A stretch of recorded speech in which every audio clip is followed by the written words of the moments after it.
Hi guys, I'm Anuj Jalota. I think most of you all only see me whenever the examination is being held. I am very happy to be always trying to be solving the new questions that ICAI asks. Although to be very honest, nothing new this time. It was supposed to be a easy paper. Now yesterday at 5 p.m. the paper had got concluded. My team had asked few of the students to give the paper, like the question paper to us, so therefore we got a question paper in this particular manner, but I usually get it typed completely. So therefore today in morning at 10 a.m. I got the paper, I gave it to my team. They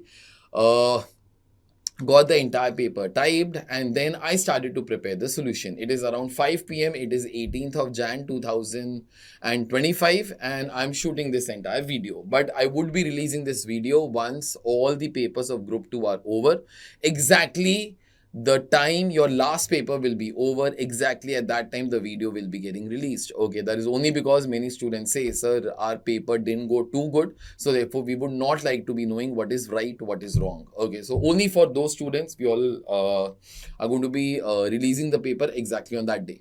And as I've done it past, I do not try to discuss it much. I try to solve it. Okay, that is very important. Like for each and every student, how tough for the paper, how easy was the paper, all those things are okay. But ultimately, you get marks for solving. So therefore, every student, okay, should be knowing if he or she was a Jan 2025 student, have you solved it correctly or not? And for the benefit of the future students, in case you have to be solving it, what should be your approach? So we solve as if it is going to be a question paper for us, and we have to be solving each and everything. So how was the paper? Out of the 3 attempts that have been done till now, I think this was the easiest paper that was released by the institute. Some controversial things also I will be saying, but it was a easy paper. Just before I'll continue, even if you would have watched all our lectures of costing that comes free on Saturday, Sunday on our YouTube channel, you would have easily got 85 plus in this entire paper. Everything we all have covered, because what we put on YouTube are our lectures of the regular course, whereby all the questions from the module plus all the probable question plus the soft copy plus a homework section plus a test plus a ranking of every question, 1 star, 2 star and 3 star, plus a summary of every question is being given to the students. Take advantage of that. In case you all have not, okay, you can tell it to your friends also. Why to pay when you can get great logics, great solutions free of cost for you all? Okay, so those lectures are still coming every Saturday, Sunday at 9 p.m. First, they are coming in English, Hindi language. Once that will be done, we will be releasing all the videos in complete English also for the benefit of South Indian students. Okay, now, sir, where were the questions from? Now, where were the questions from? Questions were there from each and every chapter. Each and every chapter. You all know that there is part 1 that is there. Part 1... First question of 2 marks was there from labor costing. Second one was there from standard costing, then joint products. Then it was standard costing, material costing. All these questions were there of 2 marks each. There were 2 case scenarios, one from activity-based costing, one from budgetary control. Try to look at the list. Lot amount of chapters were covered in MCQs, and in MCQs, as per whatever my understanding goes, most of the students will be getting more than 20 for sure. Okay, there was nothing tough in all these things. As far as your 70 marks paper goes, 70 marks paper also covered up each and every chapter that was there. You all had a question from marginal costing, batch costing, material costing, cost sheet, employee costing, means your labor costing. You all had your process costing, your marginal costing. Then chapter number 12, that is your service costing, job costing, standard costing, cost accounting system. That was, you had to pass the journal entries on integral, non-integral accounts. You all had material costing, but then this was a theory question as such. And question number 6A, 6B and 6C, that I will not be discussing much. I have the solution over here. Okay, but I will not be discussing that because that was entire theory. You must have got it correct only as such. Okay, so these were all. They were not even there was any chapter that was excluded, out of the 15 chapters. So everything was covered up. This I'm trying to be saying for the benefit of all those students who try to be asking the faculty, sir, which chapter we can be leaving. In costing, I'm saying you cannot be leaving out any chapter as such, even for the future attempts. Okay. Now, just one small thing, in case you want to be taking our latest courses of costing and FM, you can try to enroll for them by visiting our website ajnext.com, or download our ajnext app from the Google Play Store or from the App Store of Apple. Okay, so you all can watch the lectures, like, one day on computer, one day on app, wherever you all want. Okay, you all can be seeing the details. Some QR codes will be coming, you can scan, you can directly enroll for the courses also. Now, in beginning, what I have done, acha, one small thing. This is the PDF that has all the solutions, all the solutions. In beginning, what I have done, I've tried to give you all free links as such of lot of things. Free lectures of CA Inter costing is here. Then you have free MCQs that we all put on our YouTube channel. Every day they come out. Then free MCQs of your financial management also. This is for CA final, you all can ignore. Now this course, no, this is available free of cost for everybody. This has all the past papers and RTPs, videos and my notes. Free course available for everybody. In case you wish to be seeing all the videos, okay, of all the past attempts, very useful for the future students, okay. Then over here, you will be getting all the notes, you will be getting all of my videos. So once your regular lectures are over, ensure that you try to see all the RTPs, all the past papers. Till now, there are 3, so therefore nothing great work also to be done, okay. And then in case you wish to be enrolling for my costing and FM courses, the latest courses, okay, then you can be clicking on these links over here, okay. Now, with this, what I do always, I divide all the audience who is watching this entire lecture into 2 parts. One, those students who have given Jan 2025 attempt. Those guys are only interested currently in one thing, and that is, so please tell us the final answers. So let me start away with that. Okay, so therefore final answers are coming up now of part 1. Every final answer is there in yellow color. Question number 1, this was of labor costing. Your final answer will be 150 rupees for normal idle time, 150 rupees for abnormal idle time. So therefore answer over here was A. Then question number 2, this was on standard costing. You had to be only finding one variance, that is fixed overheads volume variance. And answer was 15,600 favorable. Okay, further. Coming down over here. Ganesh, मेरे को चाय की बहुत जरूरत है. Thank you. चलिए. Then further. You have question number 3. In question number 3, this was on joint products and byproducts. Okay, you had to apportion the joint cost based upon a certain method. Joint cost for Y and Z was 6 and 2. Those guys had only asked for product Y. So therefore answer was 6 over here. Okay, so therefore answer will be D. Then further. This was again a question of standard costing. So there were 2 questions of standard costing that were there in MCQs. You have to be finding out standard rate of variable overheads per hour. That was 10 per hour. So therefore answer should be this over here. Okay. Further. Question number 5. This was on EOQ. You had to find out CI as a balancing figure. So therefore answer will be 2.5. So therefore answer will be D over here. One thing you will be observing that all the questions are written in black, okay, and all the answers are written in blue, okay. So everything, like, you might not download the question paper in a separate way. This is a question paper, answer paper, question paper and answer paper and so on, okay. This was as far as first 5 MCQs go. And then you all had a case scenario on activity-based costing. On activity-based costing, there were 5 questions that were there, okay. So for those 5 questions, like question number 6, what is the cost driver rate for machine setup cost? So therefore cost driver rate for machine setup cost, that was over here, that is 280. So therefore this was the correct answer. Then how much amount of overheads will be allocated to product X? Now, one thing, those people who are there for the future attempts, my complete solving will be coming once I say the answers for this. Okay, this is for Jan 2025 students. So, how much allocated overheads will be pertaining to product X of machine running hours? So, therefore, machine running hours is your second activity. Answer 15,360. So, therefore, this will be your answer as such. Then further, total cost of product Z as per activity based costing. So therefore total cost of Z was over here, 294,905, 294,905. Then, what is the overhead absorption rate as per traditional costing? So, therefore, that was 29.60. So, 29.60, this was your answer. What is the full cost for Y? Full cost for Y was 15.44. So, therefore, this will be 15.44. Okay. Now, that's it about question number 6 to question number 10. And then from question number 11 to 15, this was a case scenario number 2 on budgetary control. Okay.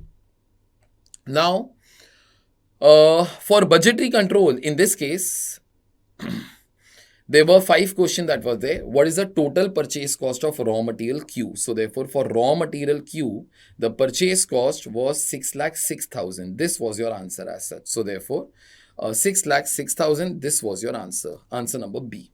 The budgeted variable cost for 1 unit of P. So therefore, variable cost for 1 unit of P was 36.33. So 36.33 will be the answer. Okay, then what is the budgeted net income for the year? You all want profit. Okay, so therefore I calculated the profit 10,41,667. 10,41,667. Total number of units to be produced of product P. Total number of units produced of product P was there from the production budget 1,03,000. 1,03,000. Okay, then further. This was a correct answer. The total quantity of raw material R to be purchased was 4,18,000. Okay, so therefore this will be 4,18,000. Okay, so these are all the answers of the MCQs that were there. Okay, this is only for those students who gave the attempt. Okay, and as far as your practical papers go, okay, as far as your practical papers go, then your answer to question number 1A. This was the break-even sales in rupees. And this was the indifference point, 24,000 units. Then question number 1B, contribution per unit was 25 of each and every good unit. This question was there of batch costing. And total profit for the year was 3,60,000. Question number 1C is supposed to be a very disputed question. When I'll come to that, you'll start to be understanding it can be having 10 different solutions also. One of the solution in a way that I have done, okay, gives you the answer of maximum consumption is this, minimum consumption is this. Although alternate answers are possible that I've written over here. Okay. Then question number 2A was supposed to be on cost sheet. Okay. Cost sheet, there was one assumption that I made as far as freight goes. Okay, I have calculated freight in one way. Alternately, it can be done in some other way also. Accordingly, answer will be changing. My answer based upon the assumption that I took, that I will speak later on in the complete solving. This was cost of sales, this was a profit, and this was supposed to be the sales. Okay, Further, this was on Halsey and Rowan, very simple one. These were the total wages and the worker had to be selecting wherever he gets higher wages. So therefore, 200 was a better option. Further, question number 3A was there on process costing without any statement of equivalent output. So therefore, process X, normal cost will be coming to rupees 150. Normal loss account was very easy. For process Y, the normal cost comes to 190.804.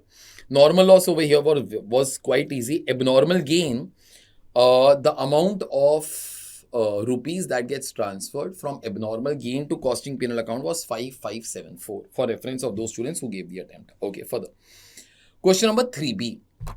Question number 3B was on marginal costing. There was a original data where number of units was not given. That comes to 4,800. Okay.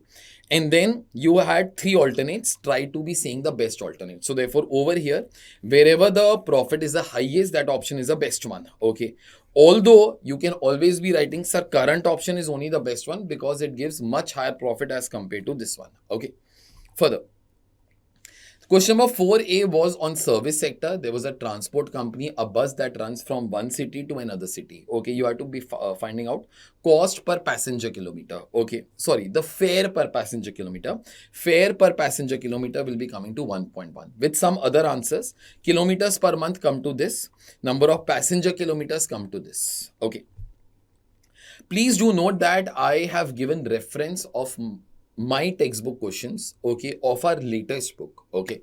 So like, those are questions which are quite similar to this. They will be having like, most of the adjustments that are there and asked in exams.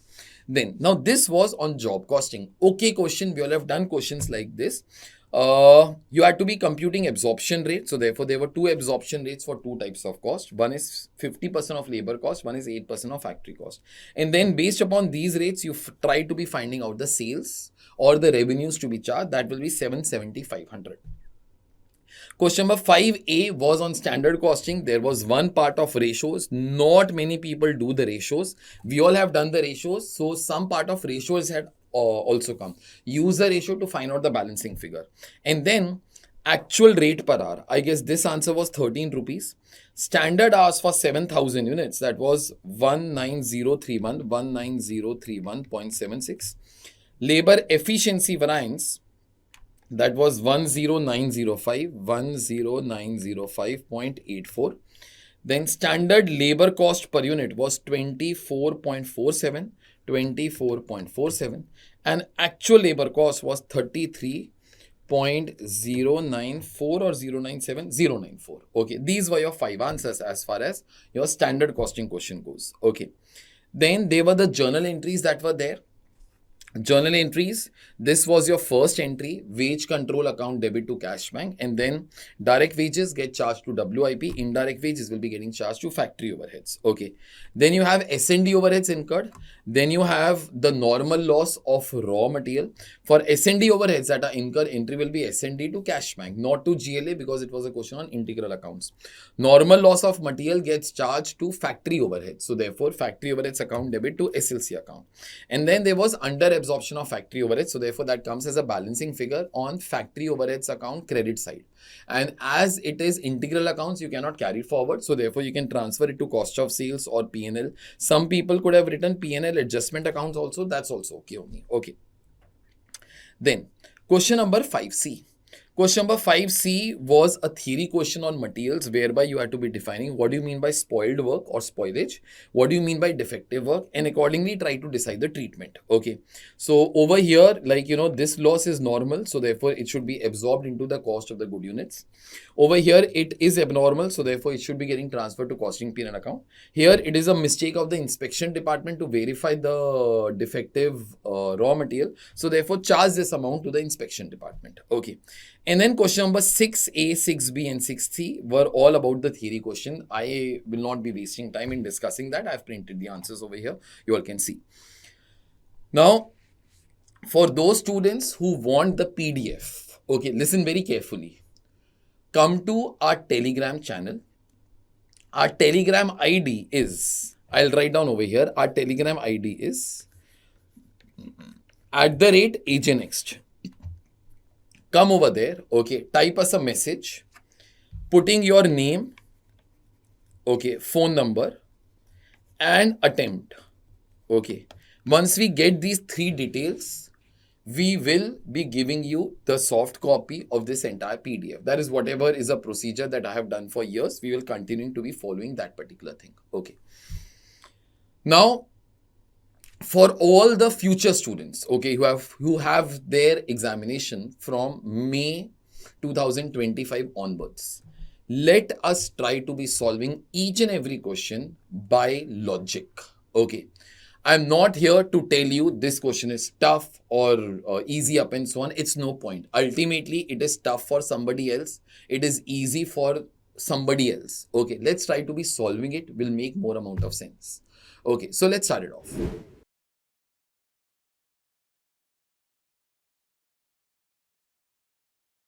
So we'll start away with part 1.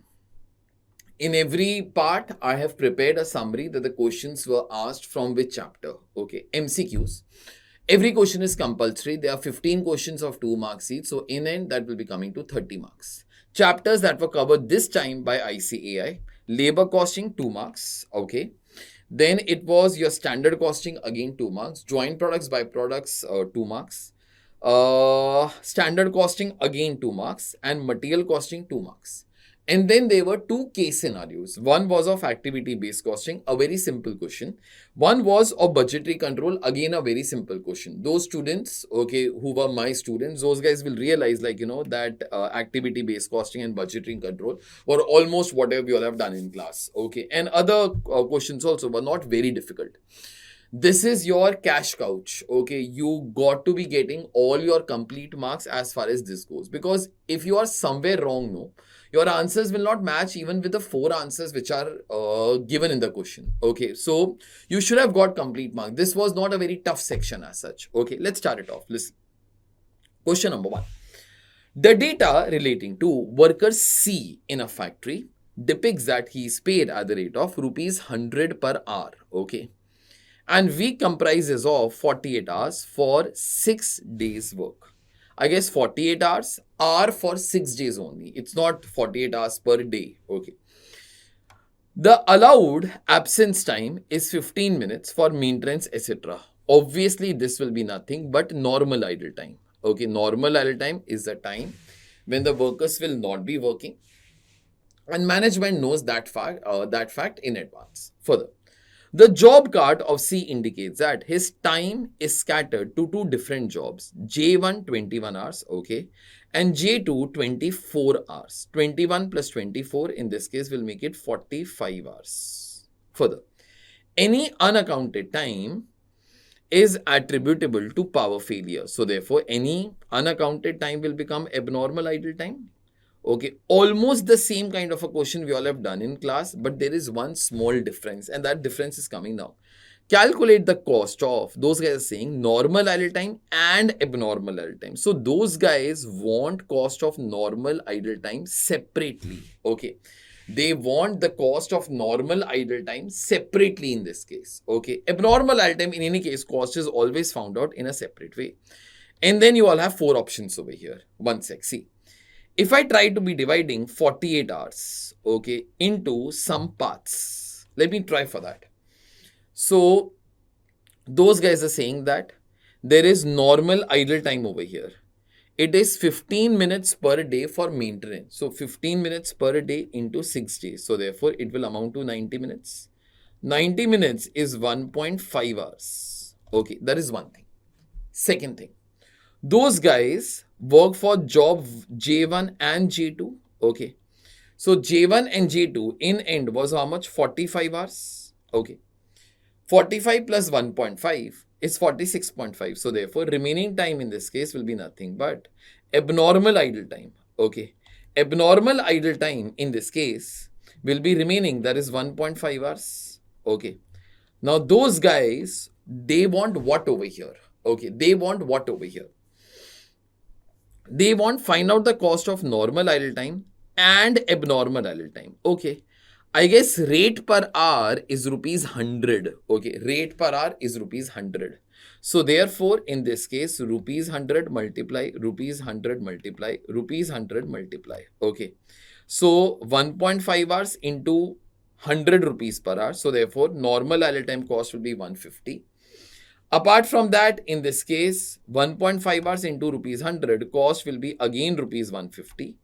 And 45 into 100, that is 4,500. In any case, not asked in the question. So therefore, the cost of normal idle time is also 150. Abnormal idle time is also 150. So out of the 4 answers, this should be your correct answer. That is whatever I've written over here also.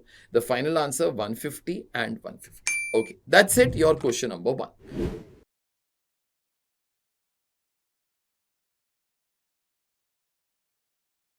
Question number 2. As per me, most of the students should have got question number 1 correct. There should not have been a problem in getting question number 1 correct. Let's do question number 2. AB Limited has furnished the following data. You have budget, you have actual. Okay. Production in units. Fixed overheads, obviously in rupees. Calculate, there's only one variance that has been asked. Fixed overheads volume variance. Okay. Now see. You have 4 options. We'll try to select the correct one. Now, whenever you are doing fixed overheads variances, fixed overheads are always dependent upon period.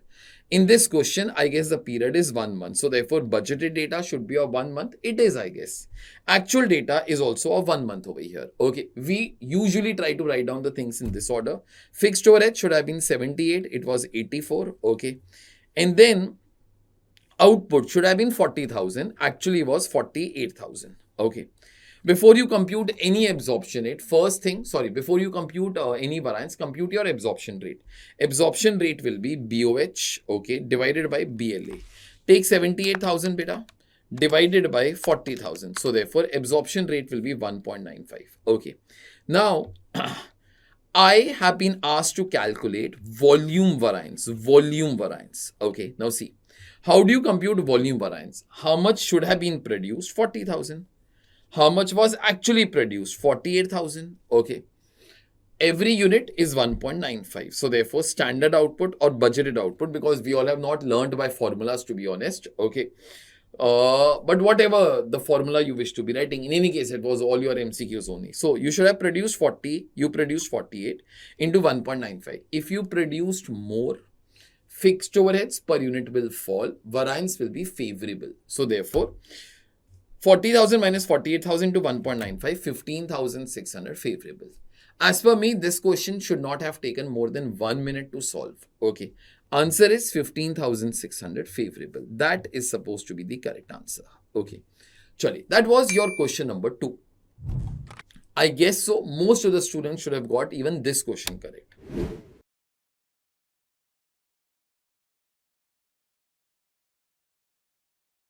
Chali, we'll start away with question number 3 now. This question was on joint products and byproducts. A similar question to this, far tougher to be honest, is there in our textbook also. I guess question number 4 or 5 or something. Okay. Let's read it. Two products Y and Z are obtained in a crude form and require further processing at a cost of 6 for Y and 5 rupees for Z per liter before the products can be sold in the market. Okay. The final prices of Y and Z are this much and this much per liter respectively. So therefore, these are the selling prices. These are the further processing costs. Further, the company earns a net margin of 25% on cost. Now, one thing, if ever your profit or profit percentages are given, instead of NRV method, we'll try to follow adjusted NRV method, where even profits are subtracted. Okay, we all have done questions like this. Will not require much of an explanation from my side. Okay, the following data is available for the output of both the products for the year. Y, this was the output, Z, this was the output. A joint cost of 60,000 rupees was incurred for the year. Of course, this is nothing but your actual joint cost. Okay. Further, and apportions the joint cost on the basis of NRV after further processing. Now, NRV will automatically mean adjusted NRV. Adjusted NRV will mean even estimated profits are subtracted. Okay, further. Calculate the joint cost per unit of Y. Although I will be computing for Y and Z both, but you need only for Y as such. Okay, the 4 options are there. We'll try to be selecting. As the profit margins are given to you, we follow adjusted notional sales value method. Notional sales means net realizable value. Okay. What do you do over here? We try to start exactly from the end of the cost sheet. So therefore, final sales value of output. So therefore, this is Y, this is Z. Multiply that thing by selling prices. That will give you sales value of output over here. That is one thing. Okay. From there, you subtract estimated profits. Okay. Now see, profit margins are given to you. It's 25% on cost. So it is 1/4 of cost. 1/4 of cost is also 1/5 of sales. Sales we just now calculated 1,20,000 and 52,500. So 1/5 of that will be coming to this and this. Okay. Once you all do this, we try to be subtracting post-separation cost. We are going reverse in the cost sheet. Okay, so therefore, less post-separation cost over here. Post-separation cost will be 8,000 and 6,000 multiplied by 6 and multiplied by 5 over here. So therefore, in this case, 8,000 into 6 and 6,000 into 5. So 48,000, 30,000. Once you subtract, this will give you the breakup of estimated joint cost. Okay, you all will understand that these profits are always estimated. So therefore, this is the breakup of estimated joint cost. Okay. Luck by chance in this question, actual joint cost is also 60,000 only. So therefore, our funda is divide actual joint cost in the ratio of estimated joint cost. So therefore, if this was 60, even this is 60 only. So therefore, breakup will remain 48,000 and 12,000. That's it. But some wants joint cost per unit. So 48,000 and 12,000 are the joint cost. For how many units here? It is for 8,000 and 6,000. So therefore, divide by 8,000, divide by 6,000. So therefore, it is 6 and it is 2. So I guess joint cost per unit of Y is going to be 6 rupees. So therefore, out of the 4 answers, this is supposed to be the correct answer. Okay, so therefore, answer is rupees 6. Okay. Simple question this was. This was question number 3.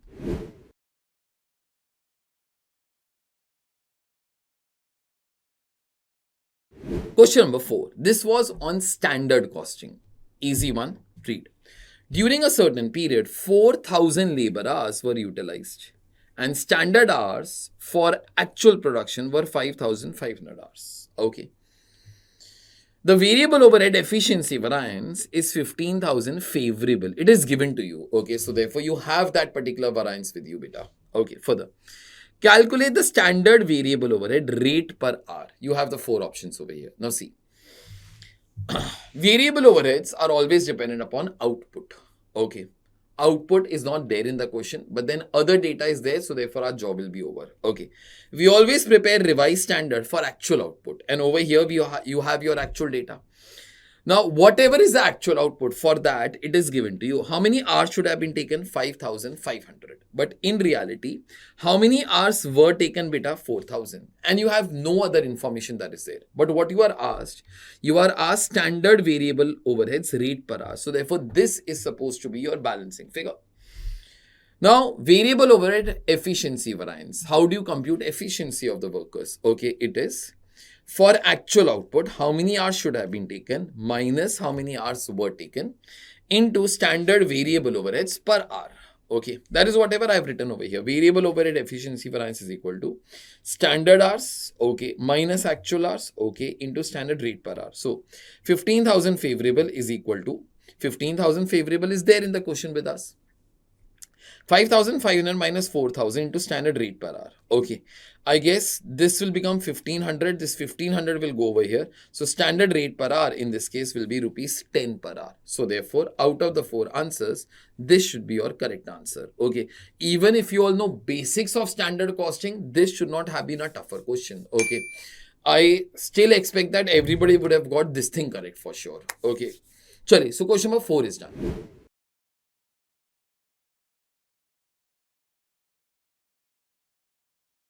Question number 5. This is on material costing. I've told you many times in class also, material costing comes only no matter whatever happens. In any case, it is only for 2 marks now. We'll see later on. Further. Question number 5. A company is analyzing its inventory management practices and has determined EOQ, and that is 400 units. So EOQ is directly there with you. So something else must be the balancing figure.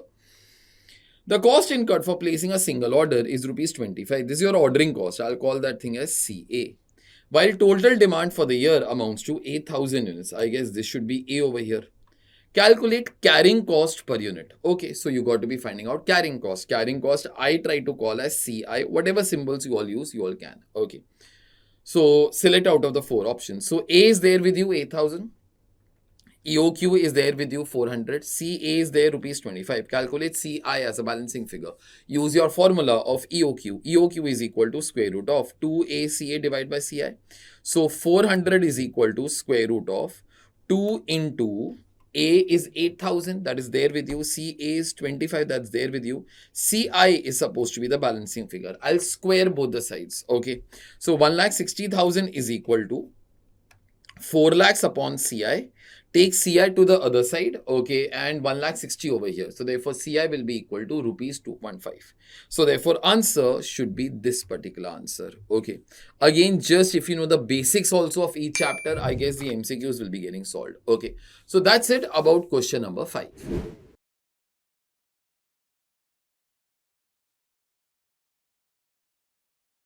So for MCQs number 6 to 10, there was some kind of a case scenario that was there. I actually don't think it was a case scenario. It's a normal question on activity-based costing here.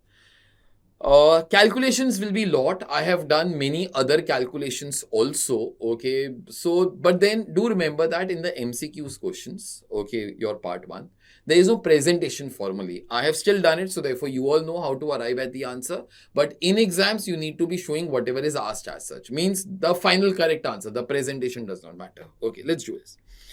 ABC company produces three products X, Y, and Z. Similar type of material is used for all the three products. The company has been using traditional absorption costing method using direct labor hours to allocate the overheads of its products. Okay. So traditionally company uses absorption costing. And out of the six methods it uses labor hour method. Okay, I'll require this after some time. The cost accountant has suggested considering activity-based costing system. The following information is available in the records of the company. Okay, you have XYZ, three products, production volume 16,000 units, 17,000, 15,000. Direct material per unit. So 1 unit of X requires 3 kgs, Y requires 4, Z requires 5. Direct labor hours per unit 0.1, 0.15 and 0.2. Okay, machine hours per unit 0.5, 0.7, 0.9. 1 unit of X requires 0.1 labor hours, 0.5 machine hours. So what I'm doing, just like that, I'm giving over here some serial numbers, so therefore I can speak with you all. Okay, 1, 2, 3, 4, 5, 6, 7. Okay. Number of production runs can also mean number of setups. Okay, it's the same word. Number of purchase orders. Okay, how many times you have purchased. Number of orders shipped. How many times you have delivered, okay, to your customers. There are four costs over here. Machine setup cost, machine running cost, purchase costs, okay. And then in this case, you have delivery costs. These are the four types of costs that are there. Now, obviously, all these costs must be overheads only because cost driver comes over there only. Okay, so therefore, all of them in this case must be your overheads. Okay. Now, I'm totaling up all these four costs. I'll require them. I think so. 49,000 plus 64,128 plus 52,050 plus 46,460. So 211,638. Okay, further. The price of raw material is 2 per kg. Direct labor cost will be rupees 20. On the basis of the scenario, the above scenario, you are required to answer the MCQ 6 to 10. Okay. Under activity-based costing, what is the cost driver rate for machine setup cost? So you got to be finding out cost driver rate for this machine setup cost. Okay, that is one part. Second, under activity-based costing, again, this is activity-based costing. What is the amount of allocated overheads attributable to machine running hours to product X? So machine running hours are over here.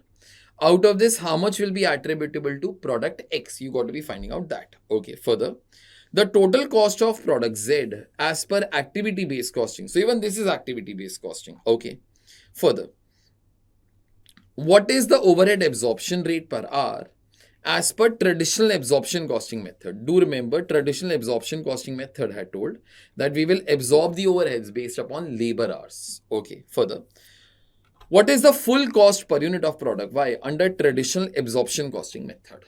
Okay, so even this is all about traditional absorption costing method only. Okay, now see, one small thing, I'll do the things how I usually do the problem with you all. Okay, just one small thing for everybody. Even if you would have watched all our free lecture series that are coming on Saturday, Sunday, okay, complete lectures, okay, complete lectures which give you the soft copy of the book,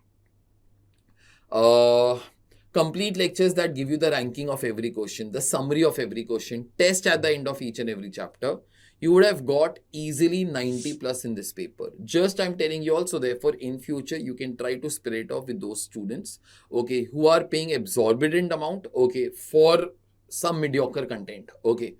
Ours is research content, not from now, from 2002, since the time I started. Okay, so ensure that you all take advantage of it. Yeah, it's required. We are doing that thing for you all. Okay. Now see, I'm trying to solve the question how I usually solve the questions on activity-based costing. First, we'll solve the question on traditional costing and then on activity-based costing. Okay, so see, I'll try to be answering question number 9 first. What is the overhead absorption rate as per traditional absorption costing? So, under absorption costing, we need to be computing absorption rate. Okay, absorption rate in this case is BOH divided by BLA. BLA will be in this case in labor hours. Okay. So therefore, what will be the overheads of the company? That is 211638. Okay, divided by labor hours. How many labor hours company will be working for? Okay, so therefore, in this case, I think so, something like this. Point number 1 gives you what will be the output. Further, point number 3 gives you labor hours per unit. So if you'll multiply this into this, plus this into this, plus this into this, that will be giving you total labor hours of the entire company. Okay. And then you will start to be arriving at absorption rate. Exactly that is whatever I have done over here. So therefore, absorption rate per hour means per labor hour is equal to budgeted overheads divided by budgeted labor hours.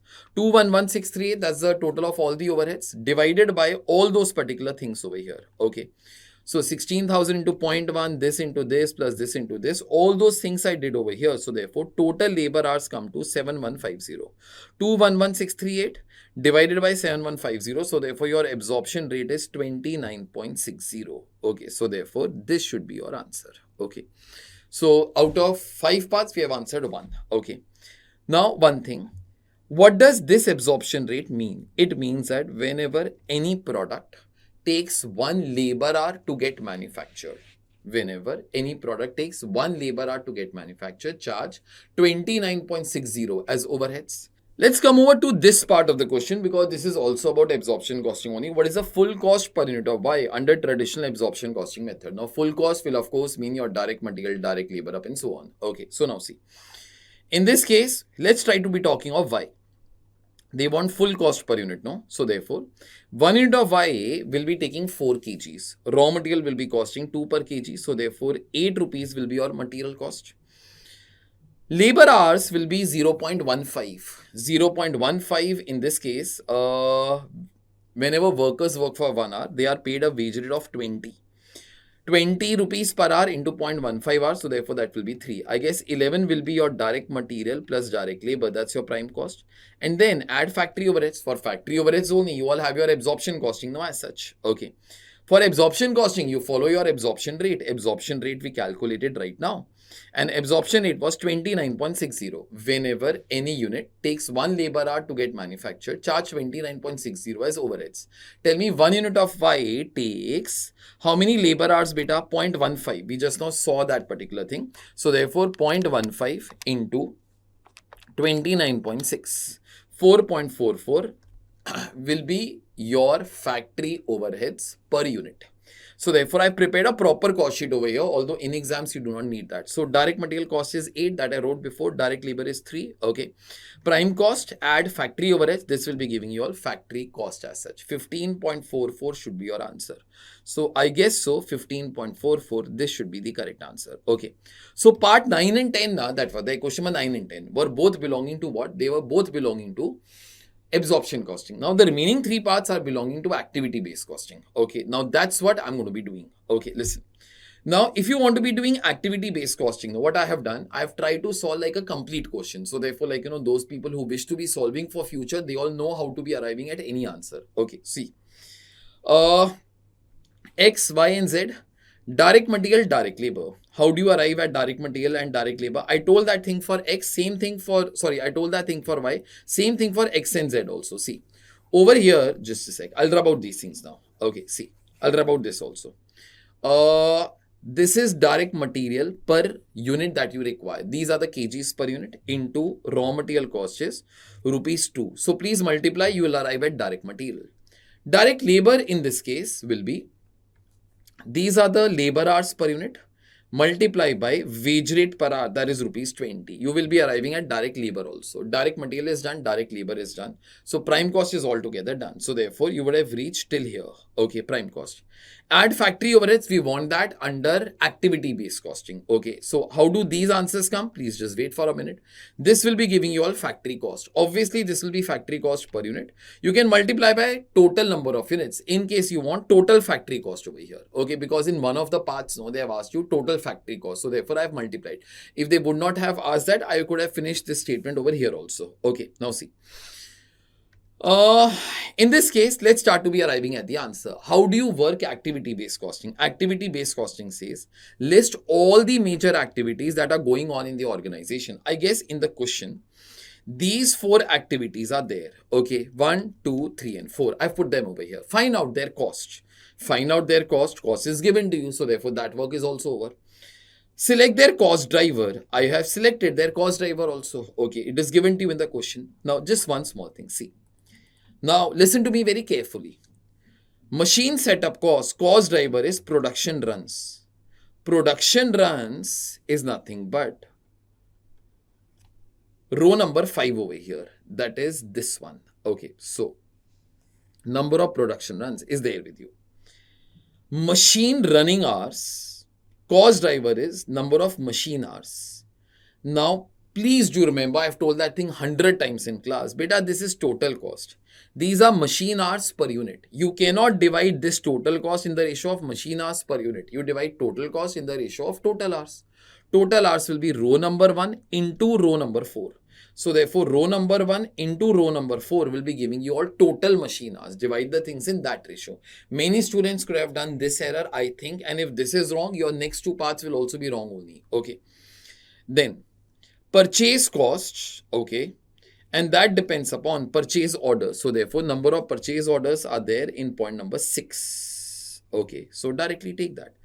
Then delivery cost in the ratio of order shipped. I guess order shipped are there in row number 7. Okay. Once you all do that, see what happens over here. So I have taken those 4 costs. Okay. Number of production runs, total machine hours, I calculated row number 1 into row number 4. Okay. Number of purchase orders and orders shipped. My next work was to be finding out cost driver rate. Some people also called cost driver rate as cost per unit of cost driver. That is all okay. So therefore, this is the total cost. This is the total number of production runs. So therefore, 49,000 divided by the total of this. This will be giving you 280 per setup or 280 per production run. Same way, this divided by total of this will be 1.92 per machine hour. This will be this upon total of this. This will be rate per purchase order. Okay, or cost per purchase order. This divided by total of this will be giving you rate or cost per order.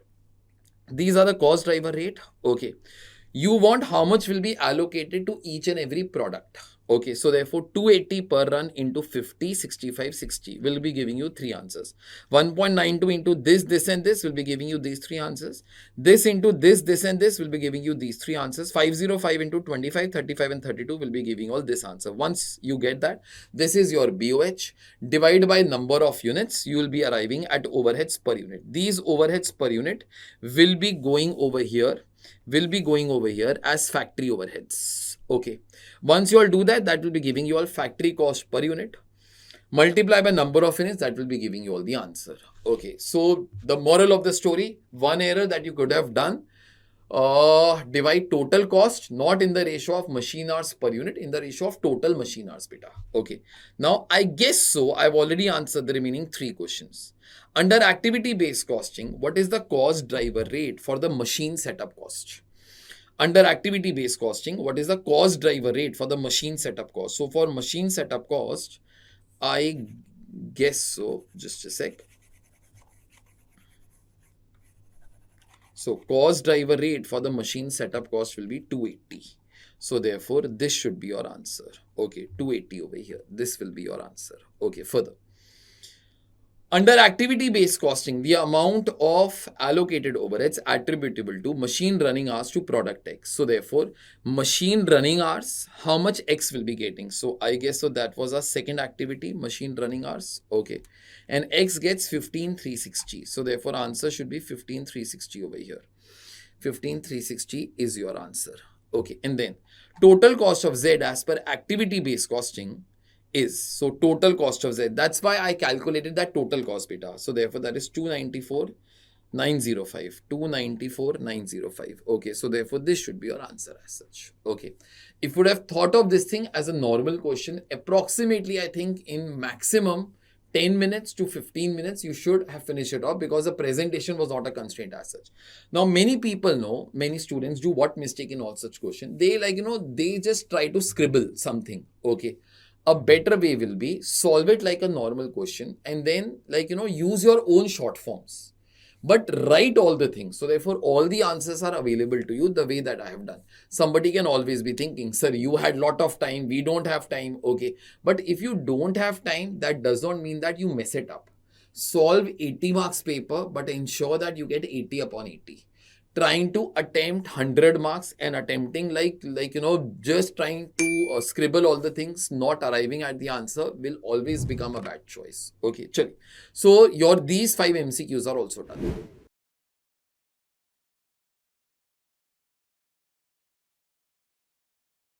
So let's do case scenario number 2 now.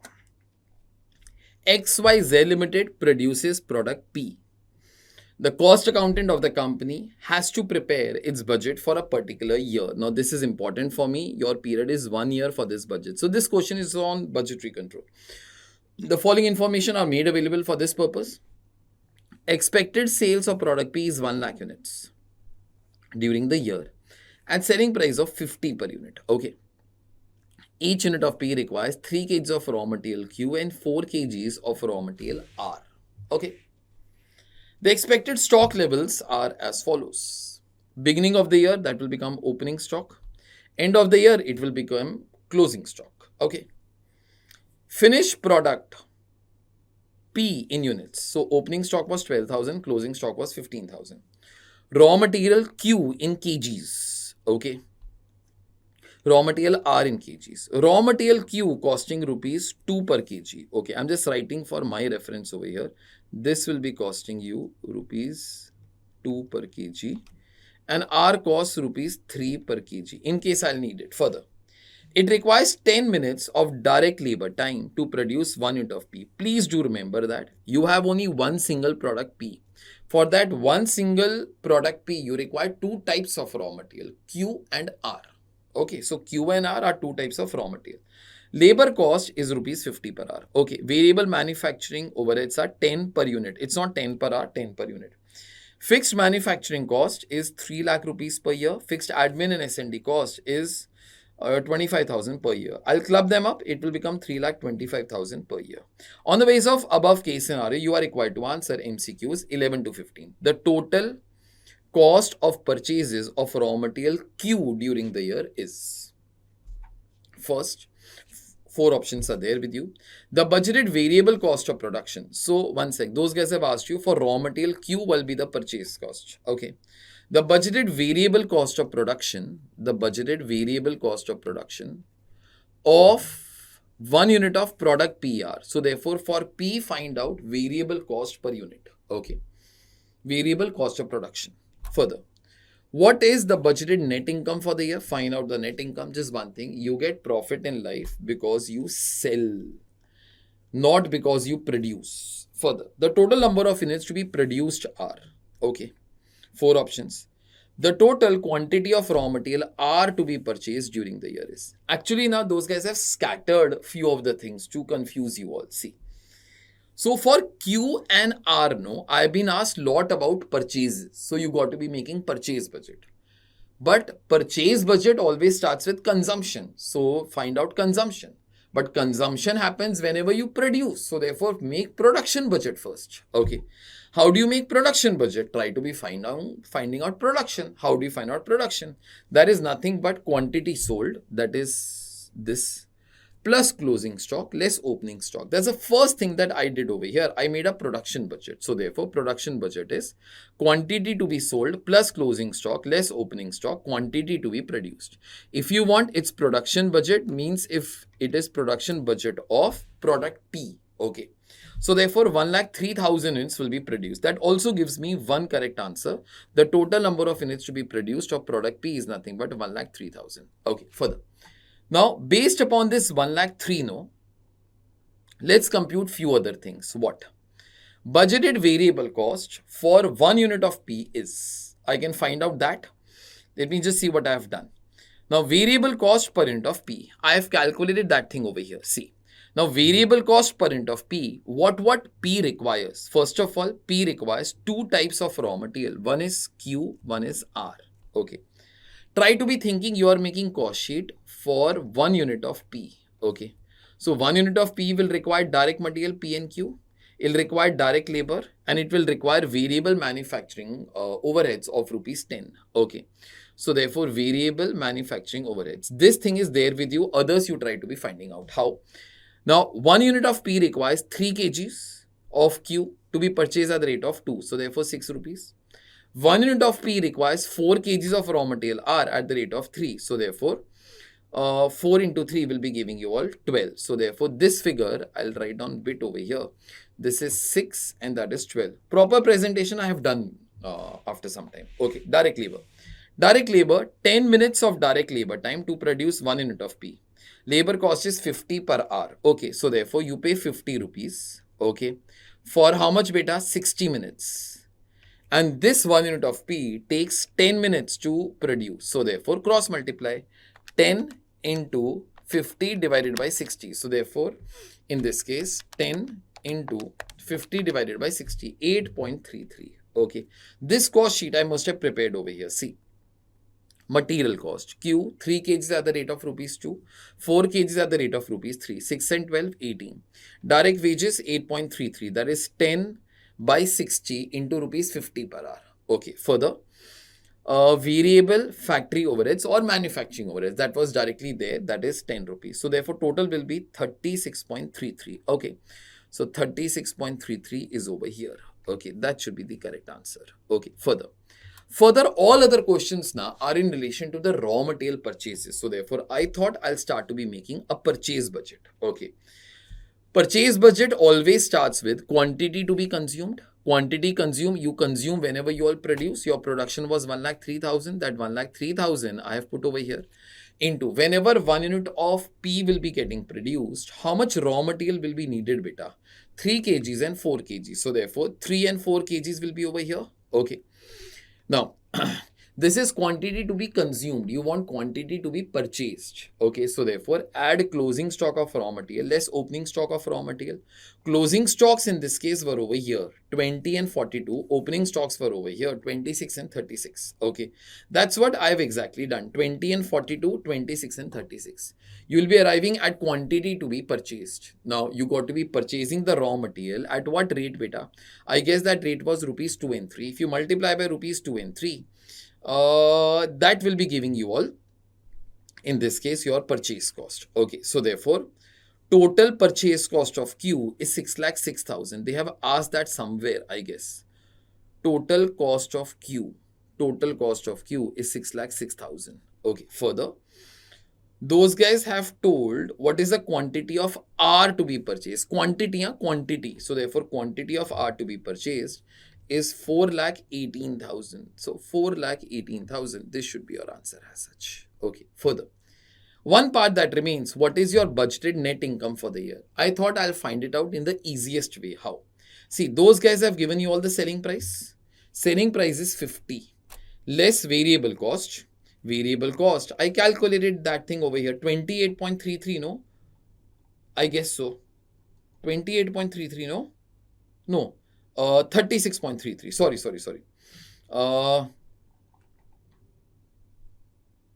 Yeah. So 36.33. So selling price minus the variable cost, that will be giving you all your contribution. You are going to be selling. That's what I told. You get profit whenever you all sell, not produce, whenever you all sell. Okay, so therefore 1 lakh units you sell, that will be giving you all total contribution. Total contribution less your fixed cost will be giving you all profit. Okay, that's it. So therefore this is going to be your profit as such. Okay, I guess this 10,41,667 is nothing but your first choice only. Okay, that's it. We are done away with your part first. Okay, I don't know how much time I would have taken, but I can tell you for sure, if you have 3 hours and this is your 30%, okay, so 180 minutes into 30% gives you 54 minutes. 54 minutes is great enough time for you to be attempting everything correctly.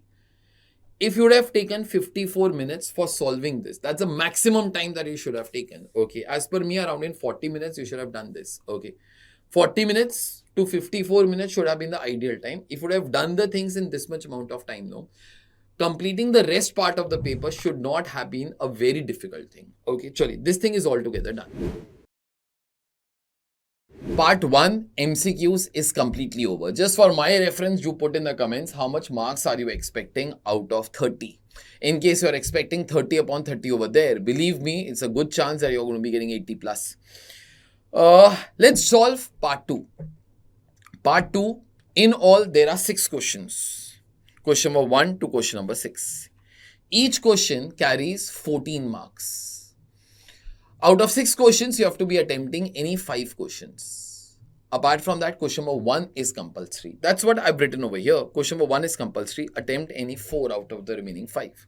So 5 questions into 14 marks will be fetching you all 70 marks. Now, ICAI did proper justice to your course, and believe me, every chapter that is there in your book, everything was covered.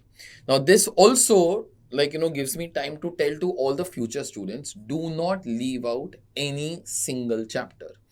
If you all will see MCQs, if you all will see over here, you will start to be realizing that everything possible, okay, every chapter that is there in your book is being asked by the institute. Tough or easy, I'm not going into that, but then it was asked. So therefore, do not leave out anything. And especially chapter number 1, I've told this n number of times that theory mostly that is asked from chapter number 1 only. So question number 1A was from marginal costing. Now, one thing that I have done over here, this is not for show off, this is just to give confidence to the students that we do each and everything of the syllabus. This question was similar to question number 15 of chapter number 4. And whenever I say similar, it means so similar only, not exactly. Do not try to write in the comments, but sir, over there numbers were different, this adjustment up and so on. I'm just trying to give you the similarity. Okay, so even if you would have done our book and if your logics were clear, okay, all the question would have been solved only.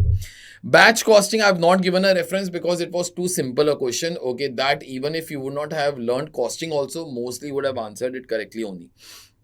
Then question number 1C over here was similar to question number 17 of chapter number 2. So therefore, this was of 14 marks. Then cost sheet was there.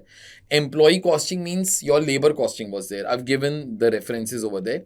Next 2 questions were from process costing and marginal costing, 8 and 6 marks. Then you had your service costing and job costing or overheads, whatever you might call them. Okay, because job costing, batch costing and overheads are almost similar chapters.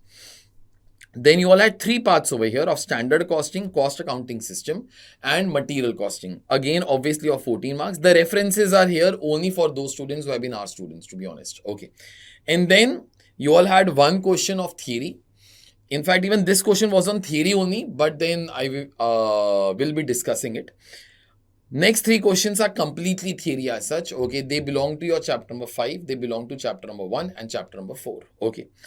Now, to be very honest, for those people who love practicality, okay, you might not have attempted only this last question, because question number 1 to question number 5 were quite simple. Okay, so in case all your fundas were correct, you should have got good amount of marks over here. Okay, so let's not waste any further time.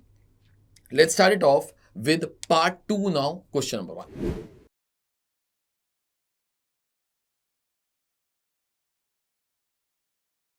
So guys, so question number 1A now. Now this question was asked for 5 marks, 3 marks plus 2 marks. Replica of this question exactly is there in our chapter number 14, that is marginal costing. Obviously the numbers are different, but then concept is 100% same. In fact, the required parts over there are exactly same. Okay, read please. XYZ company has an option to buy one of the 2 machines, N or M, to manufacture its unique industrial product P. Okay. Each of the machines have capacity to produce same quality of product P. Okay. And are almost identical except for the fact that they are manufactured by different manufacturers. So you make component P. For making that component P, you have 2 alternates. Either purchase machine M or purchase machine N. The specification of each machine are as follows. You all have machine M. Okay. It has capacity to produce 50,000 components of P per annum. Okay. Fixed cost being 1,50,000 and could generate 2,25,000 on the sale of all the components produced. Okay. So machine M, it can produce these many units. And with these many units, its fixed cost in this case is 1,50,000. That in any case must be a fixed cost irrespective of number of units. But at this level, it can generate a profit of 2,25,000. And then you all have machine N. Machine N also has equal capacity to produce same number of components as that of machine M per annum. And all the components produced could be sold in the open market without any difficulty. So this also has equal capacity to produce same number of components, means 50,000. And all the components thus produced could be sold in the market without any difficulty. So 50,000 units over here also can be sold. Further, fixed cost of machine N is 60,000 less than of machine M. See, for machine M, it is 1 lakh, no? 1,50,000, no? Here it is 60,000 rupees less. So therefore, 1,50,000 minus 60,000. Over here, fixed cost will be rupees 90,000. That is 1,50,000 less 60,000. So fixed cost is different. And the yield of profit of rupees 1,60,000 by selling all the components that are produced. Over here, profit was 2,25,000. Over here, it is 1,60,000. Okay, further. The selling price of each component of P is rupees 100. So selling price is given to you in the question. Okay. Required. First, calculate the break-even sales in value for each of the machines. This is first part. Second part, calculate sales level in units. Okay. Where both the machines earn equal profit. Okay. So here break-even sales is asked in value. Value means rupees. Here sales level in units is asked. Okay. So here you try to be giving the answer in units. Okay. Now one thing. They want break-even point in value means in rupees. Let me find out the answer in units first. So therefore, break-even point, okay, in units is equal to what, beta? Fixed cost upon contribution per unit. Fixed cost for both the machines is given to you. I guess so. Fixed cost is over here, 1,50,000. Apart from that, in this case, fixed cost is over here. That is rupees 90,000. I got you both the answers. Okay. Now, contribution per unit is not given to you. So, therefore, try to be getting contribution per unit first. How do you get contribution per unit? Try to get total contribution. How do you get total contribution from the data that is there in the question? You all have profit with you at both the levels for machine M and machine N. Okay. Means at 50,000 units. Okay. You all have fixed cost. One is 1,50,000. One is 90,000. Okay. This data. So, profit is over here. 2,25,000 and 1,60,000 that I wrote over here. You all have fixed cost. Okay, that I spoke just now. You add it up, you'll start to be getting contribution in this case. So contribution is 3,75,000 and contribution is 2,50,000. This is the contribution for how many units, beta? 50,000. So divide, you will start to be getting contribution per unit. And lastly, what I have done over here, although this is not your final answer, so just wait. Break-even point in units is equal to fixed cost. You all have your fixed cost over here. That is this particular data. Okay. Divided by contribution per unit. You all have contribution per unit over here. So therefore, 1,50,000 divided by 7.5 will be giving you all 20,000. Over here, 90,000 divided by 5 will be giving all 18,000. But I guess someone's break-even sales. Okay. So I guess so. I should have written, I guess, in your PDF that you all can request to us on Telegram. Okay. There, I guess it'll be break-even sales I have found out over here. I don't know why 2 lines are missing. So break-even sales is equal to 20,000 units will be sold. Okay. And I guess so, selling price over here is 100. So therefore, 20,000 will become 20 lakh rupees.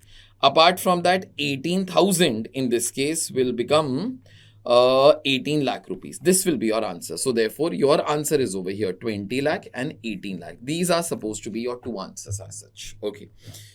So this is your part number 1. Calculate break-even sales in value. Okay, so therefore answer in units is 20,000 and 18,000, but those guys have not asked that. They have asked you the answer in rupees, so multiply by 100. So break-even sales in this case will be this. Okay, 20 lakhs and 18 lakhs. This is your answer as such. Okay, that is first part. Second, calculate sales level in units where both the machines earn equal profit. See, it's simple. At 50,000 units, machine M earns a profit of 2,25,000. At 50,000 units, machine N earns a profit of 1,60,000. Those guys are saying at what level the profit will be seen. Okay, let the level at which profit be same, let it be equal to X. We want profit to be same, no? How do you get profit, beta? Profit is nothing but contribution less fixed cost. Okay, we have contribution per unit over here, 7.5 and 5. Okay, so let's try to talk of machine M. If I sell X units from machine M, okay, how much profit will I make? I will make 7.5 per unit into X units. This will be my contribution minus fixed cost. Fixed cost in this case is 1,50,000. This much profit I will be making from machine M. Okay, from machine N, for every unit I'll be making 5 into number of units. Okay, that will be X over here minus your fixed cost, that is nothing but 90,000. Okay, so this is the equation. You solve it, you will start to be getting X as a balancing figure. That is whatever I've done over here. 7.5x minus 1,50,000 is equal to 5x minus 90,000. You shift this thing over here, 2.5x. Shift this over here, that is 60,000. So x is equal to 24,000 units. Okay. Now, in our books, the question that was there, we had 3 parts. Okay. Last 3, the third part was that, like, you can try to be saying that above 24,000, which machine is better? Below 24, which machine is better? Okay. That was an extra part in our books. Okay. These were the first 2 parts that were there in our book as such. Okay. So I guess answer will be 24,000. That should be the correct answer. So there are 2 answers. Part 1, it will be 20 lakhs and 18 lakhs. Part 2, it will be 24,000. Okay, easy question. This is one question that you should have got. In any case, it was supposed to be a compulsory question. Everybody should have tried that. Okay, that's it.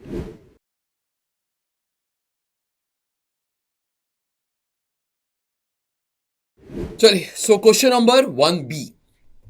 Now, this question was on batch costing, a very simple question. Okay, even if you will use your basic common sense, I guess the question should be done. Okay, let's start it off. PQR Limited manufactures a product in batches of 2,000 units. Okay, so one batch will have 2,000 units. The following costs are incurred for each batch. So this is a cost for every batch. Direct material amount in rupees, direct material cost per batch. So for one batch, material cost is 2,40,000. Direct labor cost per batch. So for one batch, labor cost is 1,65,000.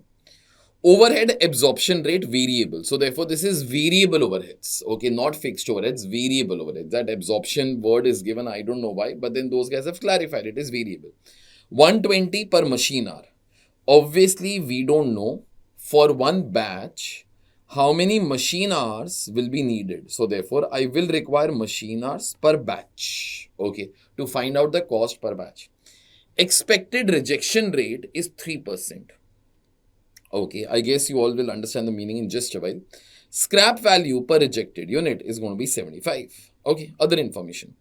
Selling price per good unit is 250. See what I am saying. Out of 2,000 units, 3% of the goods get rejected. So 3% will be coming to 60, I guess.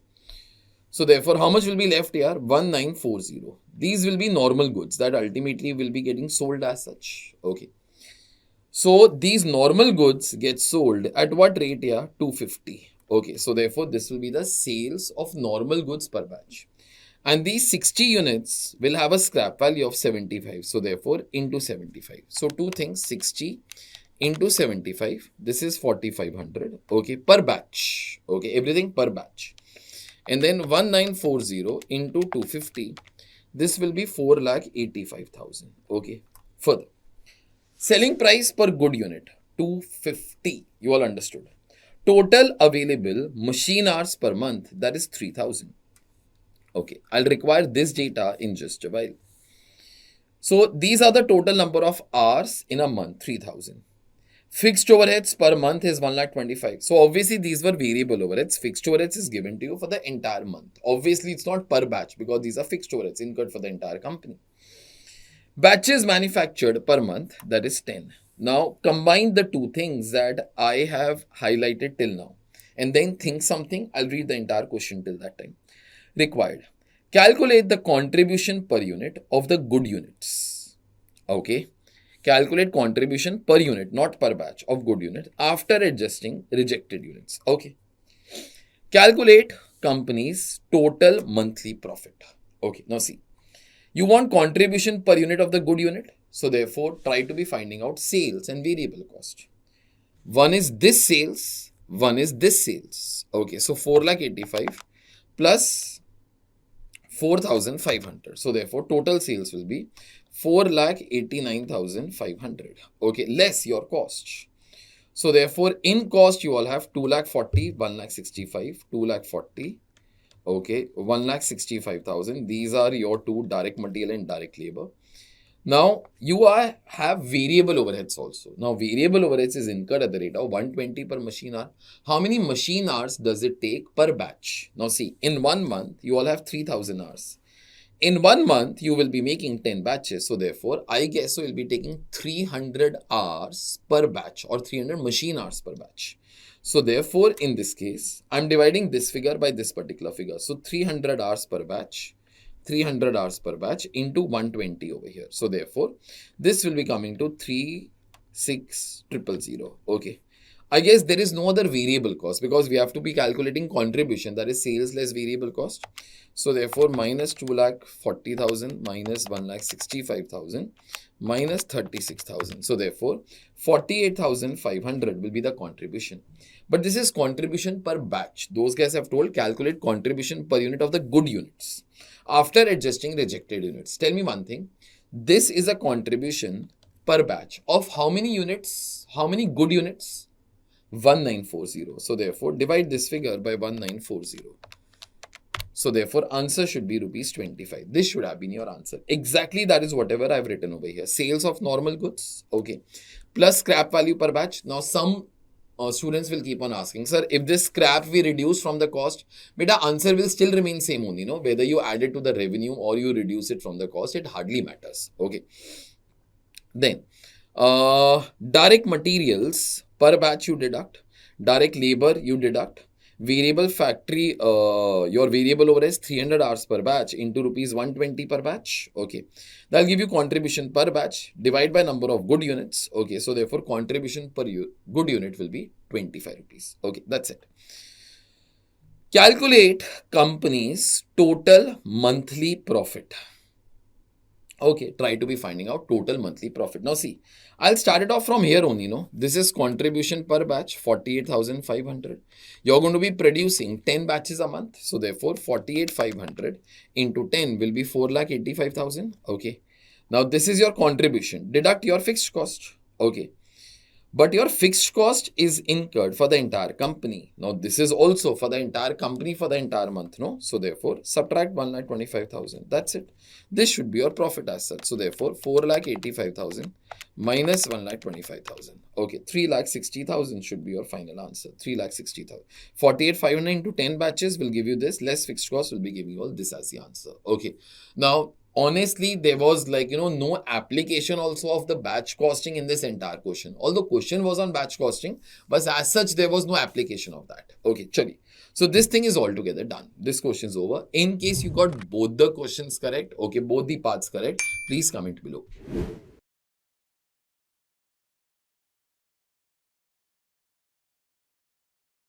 Question 1C. Now, this was on material costing. Now, slightly actually a fishy question, to be honest. I'm not sure what ICAI answer will be, okay, because there is so much amount of data in this question. If you start the question like this, some other answer will come out. If you start from some other point, some other answer will come out. So, honestly, this question will not have this as the only answer.